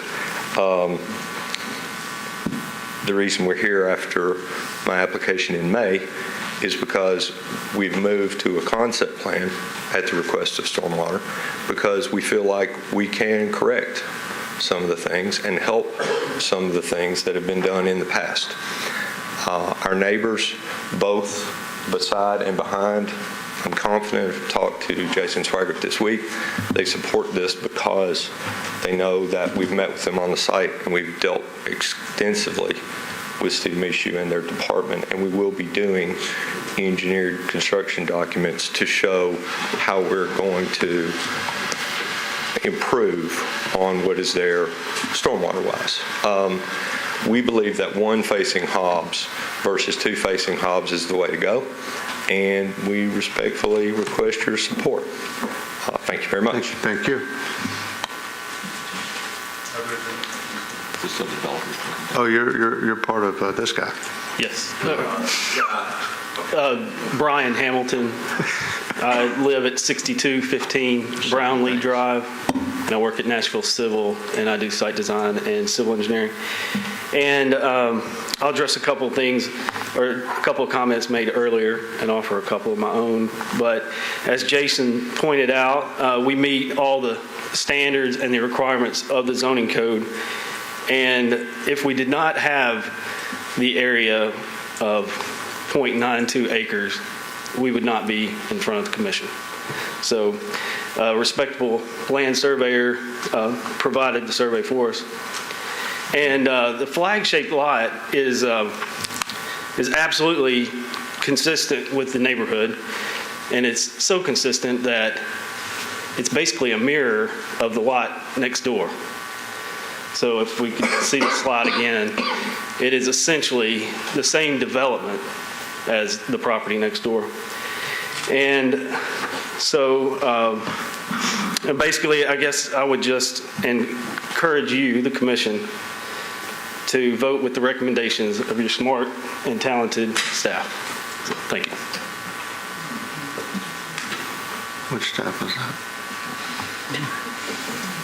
Are there others wishing to speak in support of this proposal? All those who wish to oppose it, it's your turn. You have up to 2 minutes each. And you should please state your name and address. My name's Wes Hall. I live next door. No one has talked to me about this. My deck is about 25 feet from the proposed property, and I look down upon it every day. While I'm not against renewal, I am against this flag lot. All flag lots, I think has been very well pointed out, all lots are not subject to being a good flag lot. If you will look at this lot, and in the documents that I pulled, you have a long easement down the side, of course, and in the lot there's a 25-foot sanitary sewer right across the heart of lot number 2. Along the boundary between our condominium association and the proposed lot, there is a 10-foot private sewer easement, as well as a 10-foot utility easement on the back side. I don't see in this world how 2 more housing units can be built on lot 2. Are they going to be built on top of the sewer? Where are they going to be? I don't think that I think we've got the cart before the horse. We need to get some clarity on what's going to be done about the sewer and about the area where it's going to be built. Now, there's another serious problem, and that is top water over the ground runoff from above the hill above us, and also subterranean runoff that we don't have any idea. I went personally to Codes to see Mr. Terry Cobb to see what is going on, because twice since I've lived there in 2.5 years, we've had a huge section of our pavement on the backside of our condominium association, directly across from where the proposed lots number 1 and 2 join, across the paralleling the road frontage. We have had 120 to 140 square foot area of our pavement come up out of the ground after a heavy runoff. So we've got the horse before the court. Let's find out what's going on before the cart. Let's find out what's going on with the water, and let's take into consideration that all lots cannot be flag lots. Thank you. Good afternoon. I'm Charlotte Cooper, 3409 Trimble Road, District 34. And I urge you to disapprove this request. I do understand that both state and metro codes allow this type of subdivision, but surely it should come with a caveat that not every piece of property lends itself to being subdivided. This property is narrow, as you can see, and very deep, and the houses will be stacked one behind the other, as they've discussed with the flag lot. And this is not in character with our neighborhood. In the past, you have approved PUDs and SPs in our neighborhood, but for much larger tracts of land. And most of the properties in our neighborhood are 3/4 to an acre in size with large spacious yards. And if you approve this request to subdivide, it's going to leave much smaller lots, less than half an acre, which mean they are considerably smaller and thus become atypical and look out of place in our neighborhood. Green Hills experienced flooding in 2010 along with the rest of Davidson County, yet unrestrained development and infill have continued to overwhelm our stormwater infrastructure. And this property is on a slope or a hill, whatever you want to call it. When I walk it, it feels like a mountain. But it means that once those mature trees are gone and we have heavy storms, the potential for flooding on the properties below, including Julia Green Elementary School. And when you speak of Julia Green, once again, the enrollment is over capacity. Traffic on Hobbs is still horrific. I got caught in it today. I was picking up 2 friends on Vailwood, as is the traffic in all of Green Hills due to the increased density without proper infrastructure. So at some point, you must say enough is enough. Please let this be the start of smart, careful, and common sense planning. Thank you. Thank you. My name is Connie Cowan. I live at 4016 Vailwood, and I've lived there for 33 years. I'm going to just make a few points. My first is issue 1, which is the traffic on Hobbs. It's too much and it's too fast. Hobbs is a major collector street. It's very busy, and I'd say the average speed is probably 50 to 55 miles an hour. I mean, the cars are just... And I avoid walking on Hobbs in fear of my life, and that's not an exaggeration. I've seen many cars jump the curb and have 2 wheels going down the sidewalk. So it's really a very dangerous sidewalk on Hobbs. Issue 2 is safety. With Julia Green Elementary School less than 200 yards from this proposed re-subdivision, we don't need to increase density here. Julia Green's already overcrowded, as you've heard. Stormwater runoff. I've lived there long enough to see it. There's a history of water runoff in this area, and it affects the properties below it, obviously, which include Julia Green. Issue 4 is infill. I know that's a very popular word, but in our area, I feel like that it's no longer applicable. I feel like the word is overfill. If we don't stop overdeveloping this area, we're going to destroy the livability of our community, and it's going to destroy the markability of this community, and that's going to affect not only the residents but Metro Davidson County. When I talk to people outside of our area, they say they will not come to Green Hills because it's a traffic nightmare. Thank you very much, and I ask you to disapprove this.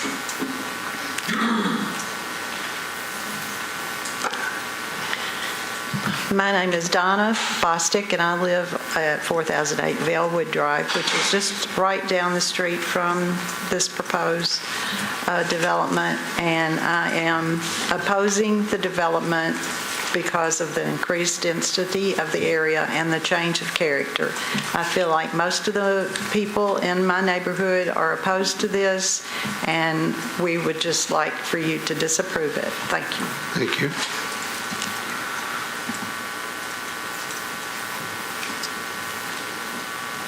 My name is Ruth Crouch, and I live at 4106 Dorman Drive, and it's right off Hobbs, and I'm in opposition to this subdivision of this particular one narrow lot on Hobbs. It may be possible to approve this request to subdivide this property, but is infill good for this particular property? Everyone has said pretty much what I had written down. The property, one other factor is that it's on an incline going down, and it's pretty steep. So the traffic is coming up over Hobbs and going down very quickly and fast. And the slow-moving cars coming in from that particular location is going to have a problem. So I would like you to disapprove this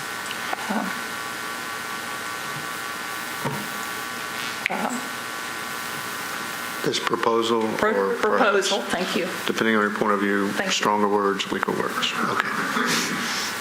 Thank you. Hello, my name is Pat Halper, and I live at 3902 Trimble Road, and I've lived there for 15 years. I also disapprove of this request to subdivide this particular property at 3304 Hobbs Road. I don't think this piece of property, as my neighbors have said, lends itself to subdividing because of its long and narrow shape. It is completely out of character with what else is in our neighborhood, in our well-established neighborhood that many of us have invested a lot of time and financial whatever to live there. I'm sorry. The stormwater issues in our neighborhood are all over that part of the area. I have a lake in the front yard of my house every time it rains very much, and keep my fingers crossed for my neighbors across the street who have a creek that overflows often.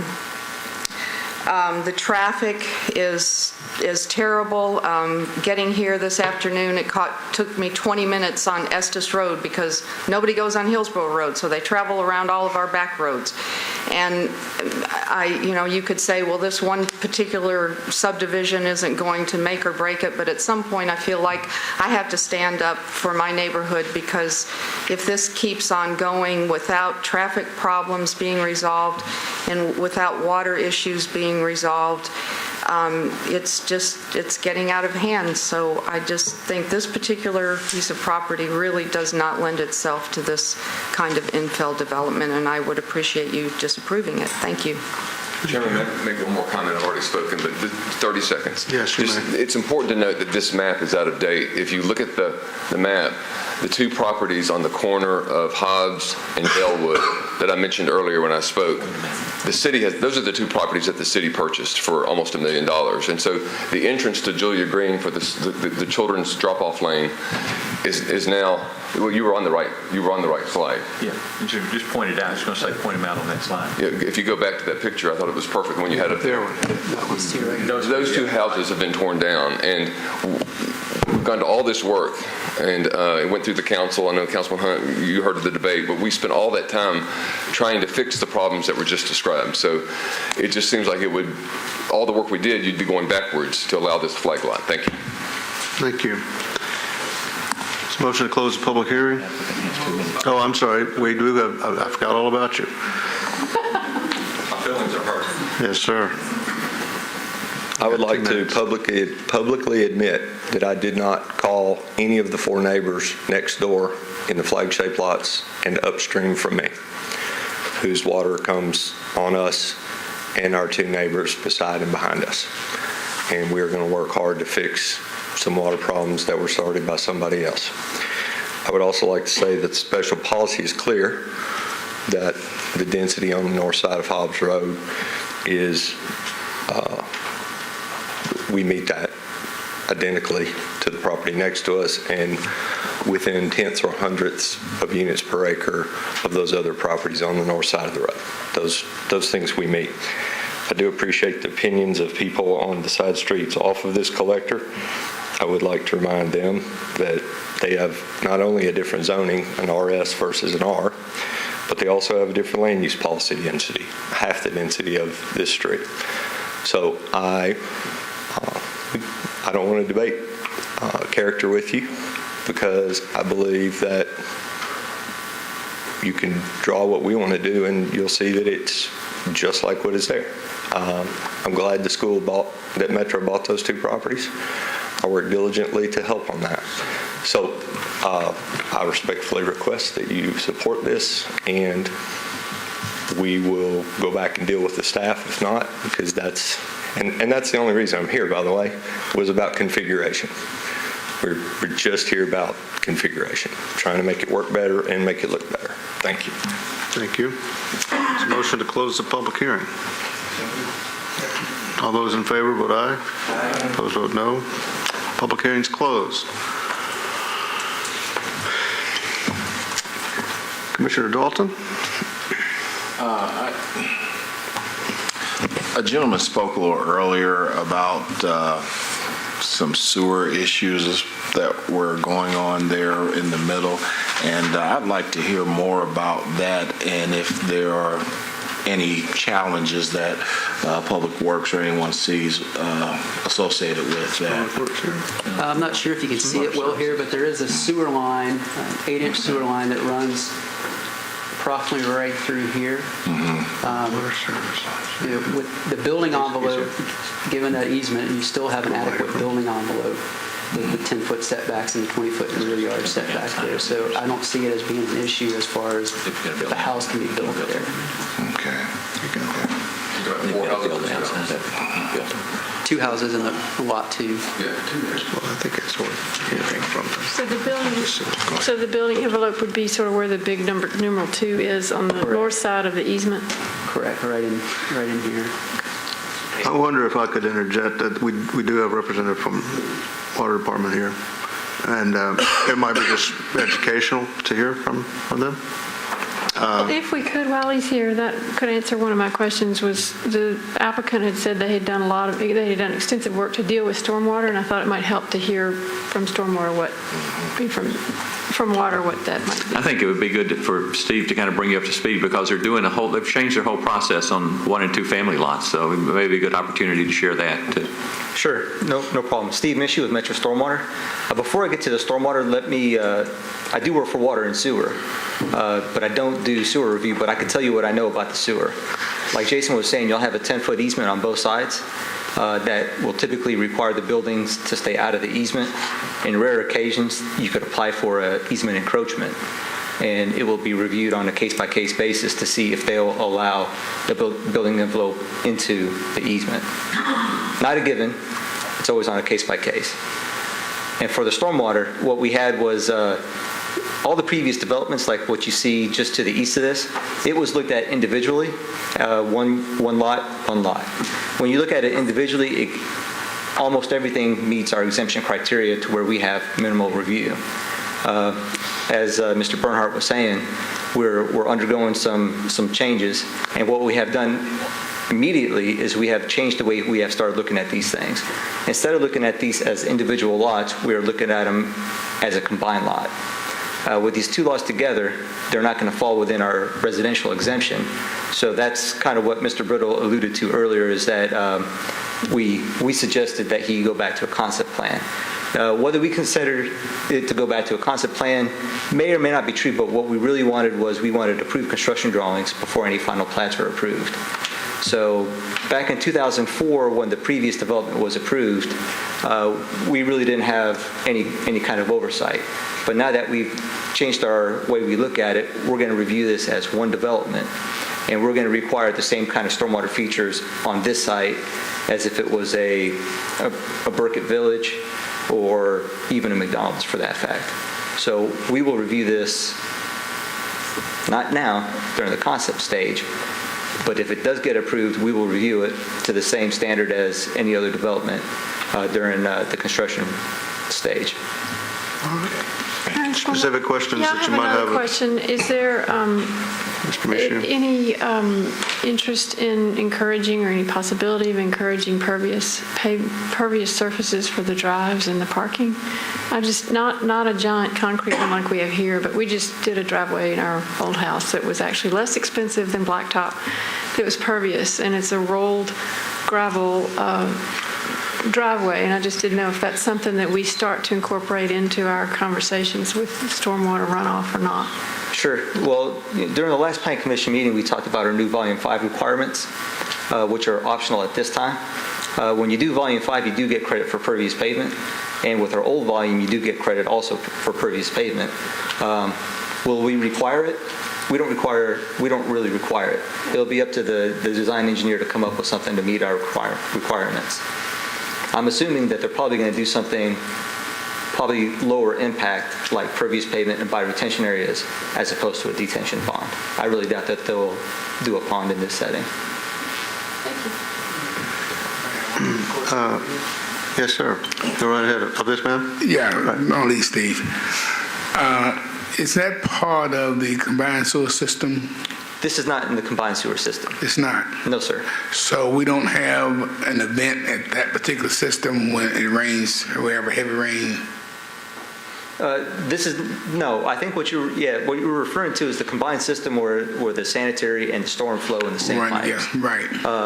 In most cases, if there's an 8-inch pipe, just say in the Germantown area, the correct size pipe for stormwater will probably be well over 8 inches.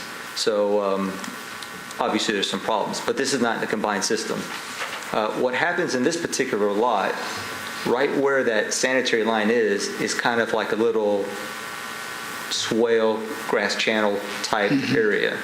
And what it does is it flows to the west and through a pipe under, was that Hobbs? Vailwood. Under Vailwood, and it'll go to the property that Metro just purchased. So there's no chance, or you not heard of those, because I've seen them before throughout the community, where when you have a rain, they kind of back up, and it's not a pretty picture when they do that. Councilman, you're very correct. It's not a pretty picture. This is, like you were saying, this is not in the combined system. I don't want to speak for the engineer, but I really think if they do design this project, it will have kind of like the LID type features. I really don't think you're going to have extensive pipes that you're going to be seeing on this development. Okay, thank you, Steve. Yes, sir. Let's go back and see if Commissioner Dalton has any further comments or questions. Thank you very much. I had another question. I noticed that it said that the existing house is to remain initially, and that I assume that means the existing drive would remain. May I ask the applicant a question about, or you ask you, Jason, about in the future, would the houses eventually share the one drive, and would there be one curb cut instead of two in the future? Correct. When Lot 1 redevelops for a duplex, the existing driveway would have to go away at that time with the permit, and then they would have to utilize the access easement. So that would help the street appeal if there's only one curb cut instead of two. Correct. It's just that we can't, with an existing driveway for a use there, we can't make it go away. Okay, great. No, that's helpful. Thank you. Councilman Hunt, anything further? Yeah, I do have Are you on? one other question. I'm looking at the configuration of these two lots, and this lot, proposed lot, almost, other than Hobbs Road, almost looks like it's landlocked almost. In other words, you're going to end up with one way in and that lot that goes all the way back. So what my question was, would this lot be configured like the existing structure? We was up there a few minutes ago, where you have that one driveway going all the way through. So is that going to be an identical configuration for the new lot? Are you referring I don't see any way in and out of that other than on Hobbs Road. No, it'd be just like the yellow lot, the lot in yellow, other than. Well, that's what I'm saying. What you're referring It'd be just like that. Be just like that. So they would have access to Hobbs through the flagpole, if you want to call it that. Okay. That's what I was thinking about. No other questions. Commissioner Ponder? Well, I certainly have some sentiment on the complications of the neighborhood, but I think the strongest argument for this is really the fact that the next door lot or lots are virtually the same situation. So I don't really have a whole lot of argument against this from that standpoint. Commissioner G. I think, unfortunately, for the community, this isn't a rezoning. So they're entitled to a certain number of lots. They're entitled to a certain number of homes there. And so a lot of the issues that were raised, the concerns that were raised, are somewhat moot, I think. And So what we're really faced with is determining, I guess, if it meets the subdivision regs and the zoning ordinance, which the staff has stated it has, and then, again, whether we agree with the staff's interpretation of the 8 criteria for the exception for flag lots, and which I do agree with those and believe that this, in fact, would, as staff stated previously, would in fact help preserve the character over the alternative of splitting the lot into 2 50-foot lots. Commissioner.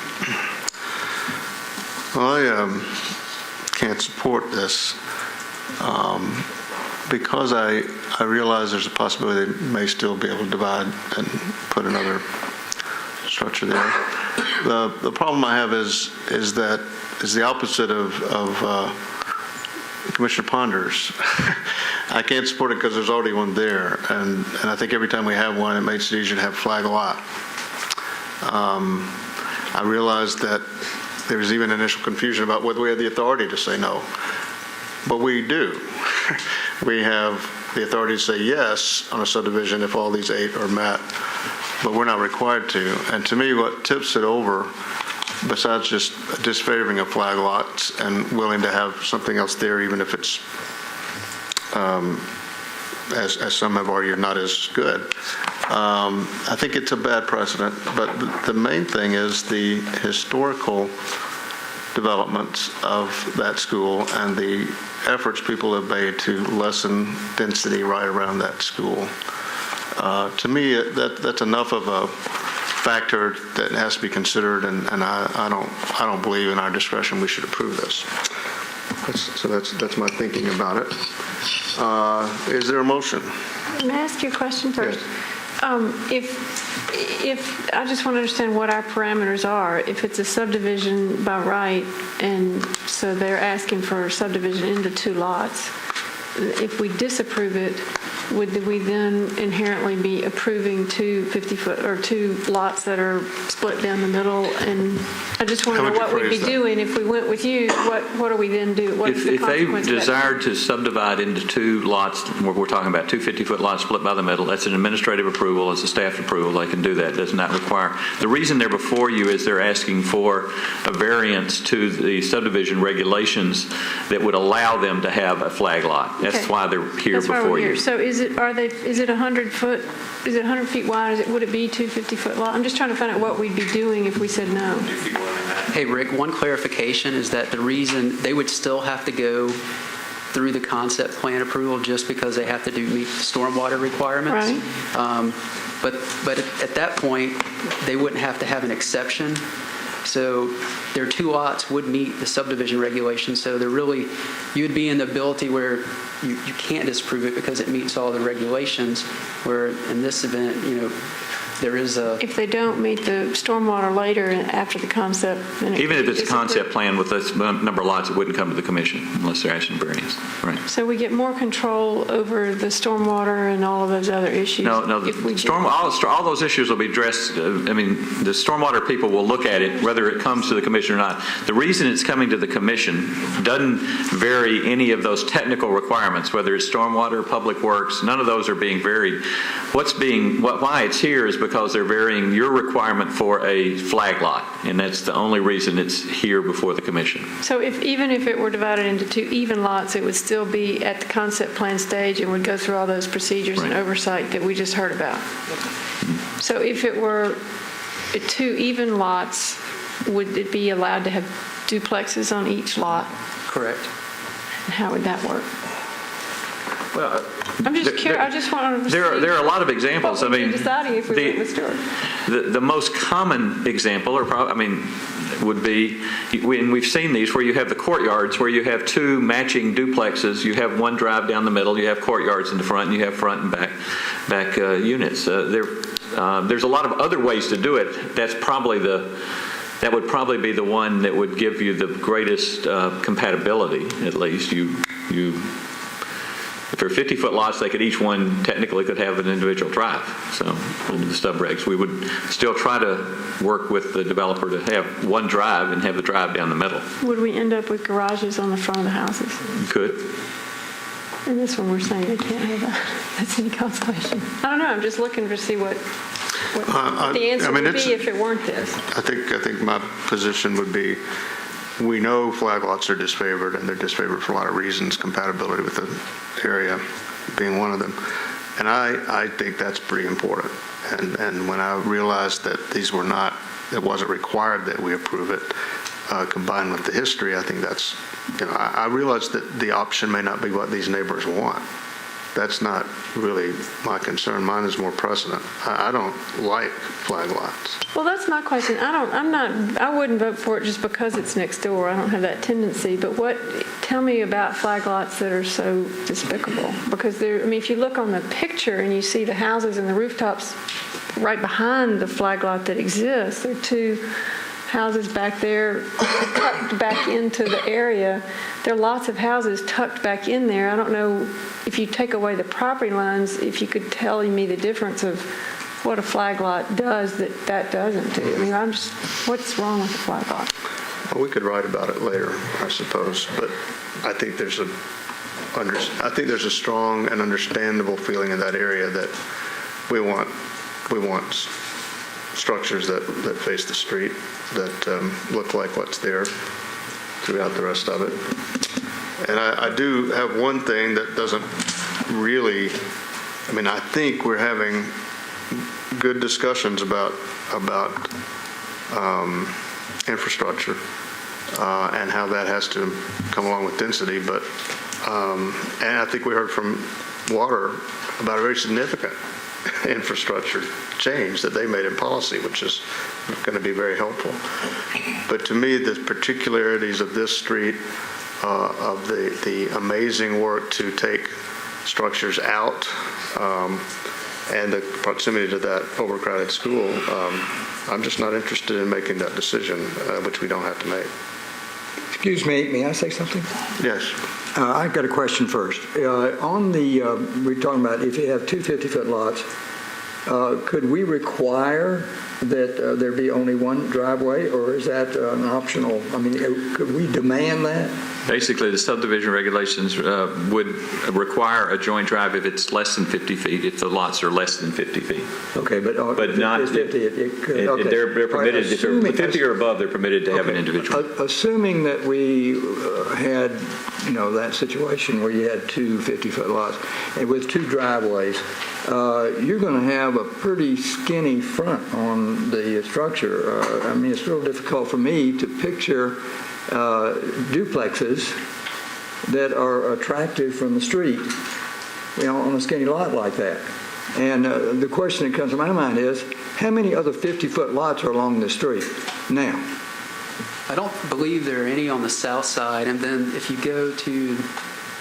look at the overall area on the north side, there's really not a consistent development pattern. You have somewhat of a consistent pattern on the south, but I'm not aware of any 50-foot wide. I think most of them are around the same width as this, which is around 100 to 80 feet wide.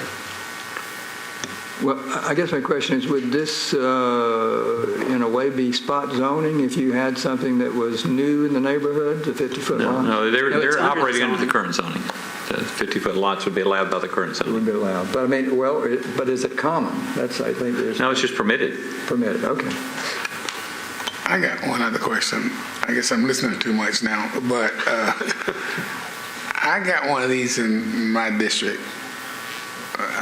Who owns the property where the driveway is?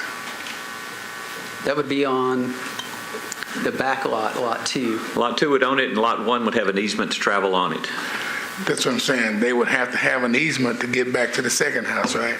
No, they would have to have an easement to get to the first house. The second house actually owns the property. Okay, that's what I'm trying to figure out. So the second house owns the driveway. The other house got to have a recorded easement in order to use it. Reason I know that I got one in my district, and it's a headache. But maybe they'll get a little longer, a little better. Thank you, Mr. Chairman. I'm sorry. Commissioner G.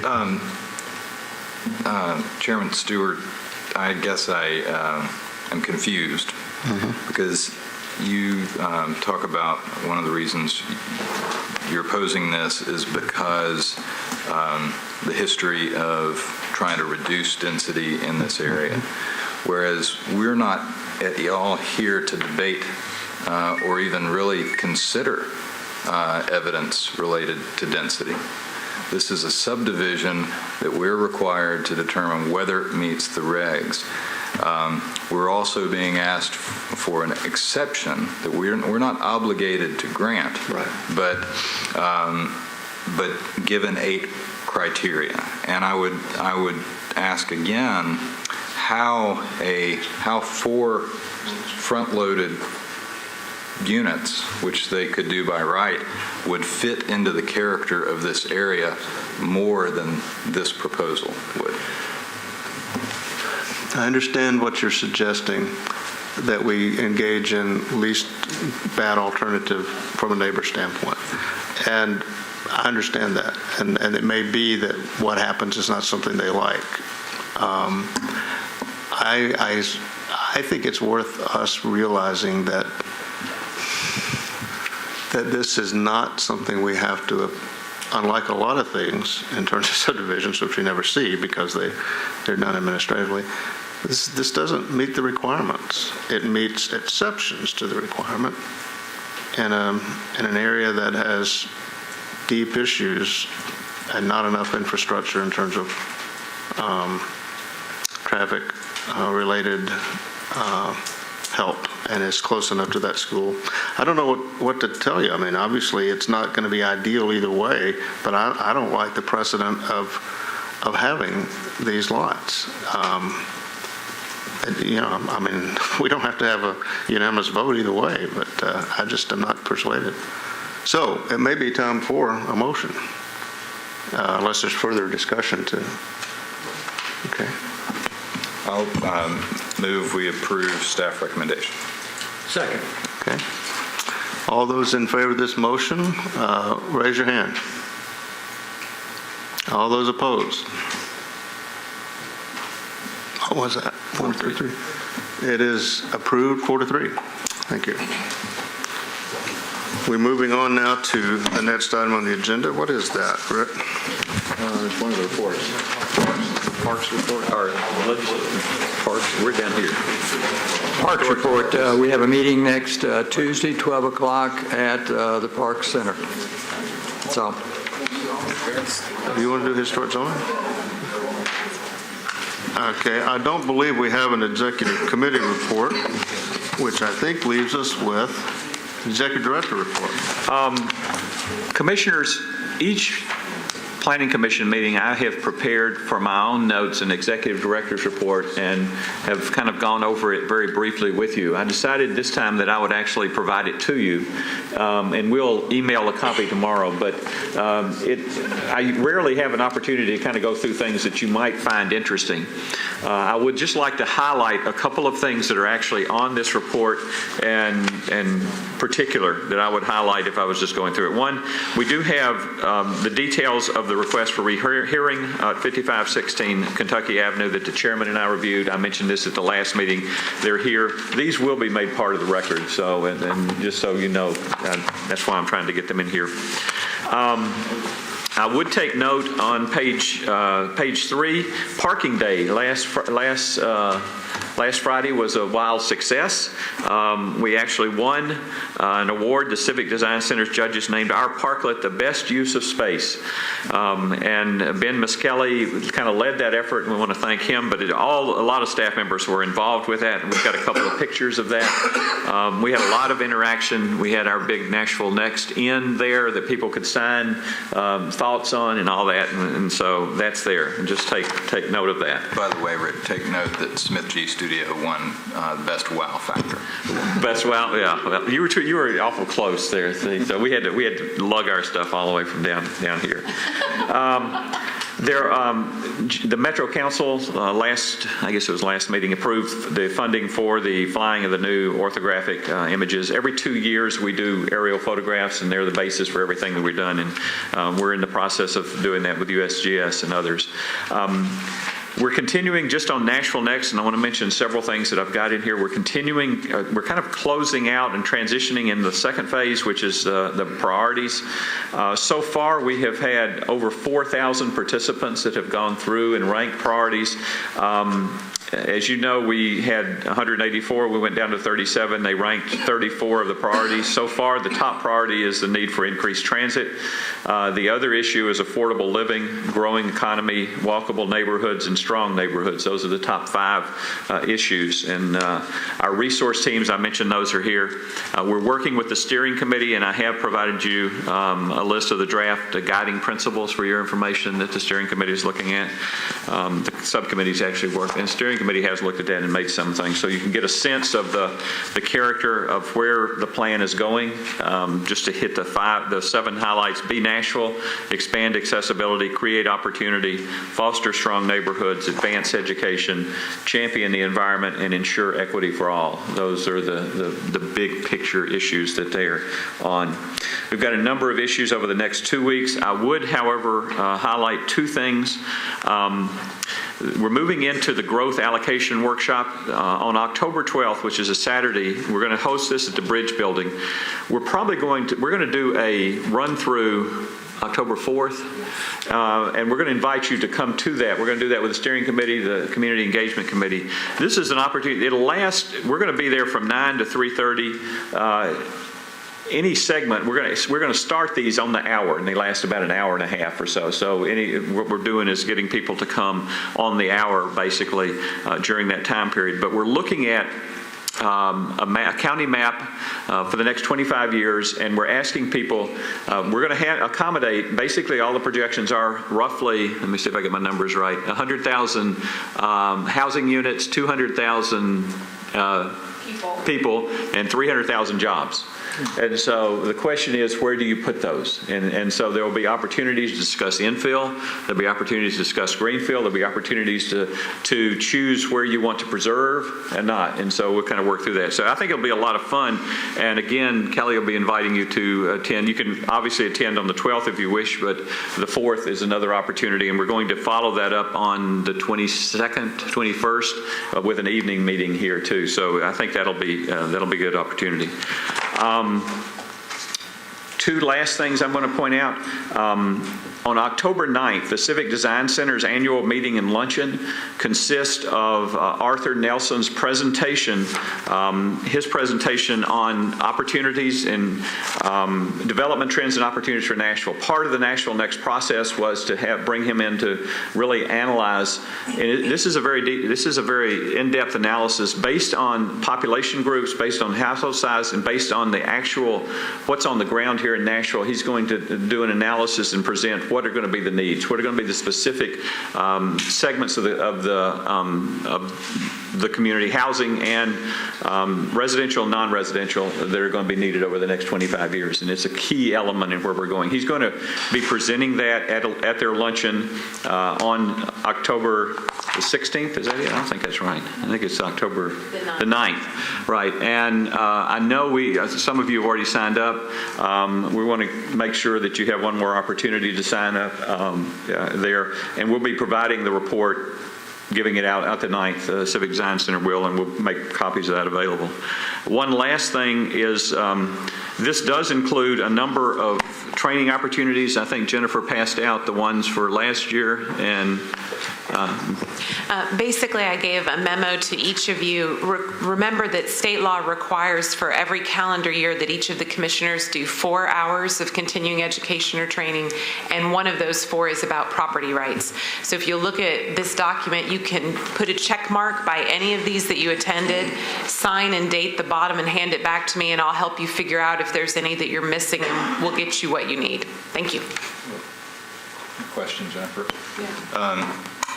If we're turning this in, but we don't have the 1 hour required, Should we wait until we get the 1 hour? Of No, land use turn it in law? today so I can figure out where there are still some gaps, and then we'll work to get programming to have you guys meet all the obligations. Okay, great. Thank you. I've also provided, as you talked about from the executive committee report last time, you directed staff to schedule some workshops. The first of those workshops will be before your next meeting on October 24th. We've got them tentatively scheduled for January 23rd and March 27th. They are in here. The one on 24th actually is a discussion on infill development, redevelopment, and community character. I think that's going to be a very, we really do. Let me kind of back up. The Nashville Next discussion has had an awful lot of discussion. The second highest issue is on affordable living. The issue of gentrification is a critical issue. The issue of suburbanization of poverty is a critical issue. The issue of design of infill and compatibility are critical issues. We're going to talk about those things and try to get you going on some of the discussion of that at that workshop at your next on the 24th. In January, the workshop will focus on the legislative issues as well as retrofitting suburbia. That will be the beginning. In this winter and spring, we have the Board of Realtors and Metro government has hired Ellen Dunham Jones from Georgia Tech to bring a set of students in, and they're going to study specific examples of suburbanization here. Plus, it is an opportunity. We're also using University of Tennessee's TK Davis in their studios, and they've got a number of different types of areas that they're going to study as they go forward. We're going to look at different parts of the community, but these are basically suburban retrofits. We're going to be looking at strip commercial areas that abut residential, what we're calling missing middle housing into suburban post-war single-family neighborhoods. How do you introduce this in a successful way? Introducing neighborhood commercial into suburban post-war single-family neighborhoods, diversifying post-war suburban multifamily concentrations, taming strip commercial areas, design or transition of high-traffic roadways with adjacent single-family, transition or reuse of big box sites for public schools, and maybe mall retrofits depending on how many teams we have, but those are areas. The infill will also, I should have mentioned this, will also correspond with the ULI report that same day. Y'all will be getting the ULI reports at lunch that day, and so infill development and removing some of the obstacles for infill development will also kind of be part of that. It's a lot of meat on that, and we may, depending on if y'all are interested in this, we may continue it. But we felt like with the ULI kind of concluding that week, and with all the discussion that we've had in our resource teams and all the whole issue of how you do infill development that's what we dealt with all today, was all in effect infill development is extremely important. And then on March 27th, we've got tentatively scheduled. At that point, we're going to be in Nashville Next looking at scenario development. The resource teams and all the work that's been done will kind of be at a point where they're breaking down and looking at some scenarios, and we'll be talking through some of that right now. And obviously, both those last two could change a little bit, but we have at least tentatively got those down. So all that's here. Schedule is on here, and you can take it with you. You should have it. It's a memo from me. You'll get these now every meeting, and I'll make sure I email that out to you so that you have that too. Chairman, can I comment on that? Yes, ma'am. I just would like to sort of wax on for a moment about the staff and the effort with Nashville Next. And given the comments that we heard tonight, reiterates how important the Nashville Next process is. To have so many citizens engaged and interested in stormwater is sort of heartening. That the days have changed, that people are better educated and care about these things. They've obviously lived through it, so some have been educated by fire or water. But I think that there's still so much left to do with the Nashville Next process that it opens up an opportunity really for people to have a voice. If anybody's watching on television, turn up for it. But I just want to say again to the staff, we do appreciate how much work this is and what a colossal effort it is, and I think it's paying off. And hearing people's feedback and knowing that we really are reaching out to the broader community. So it's very exciting.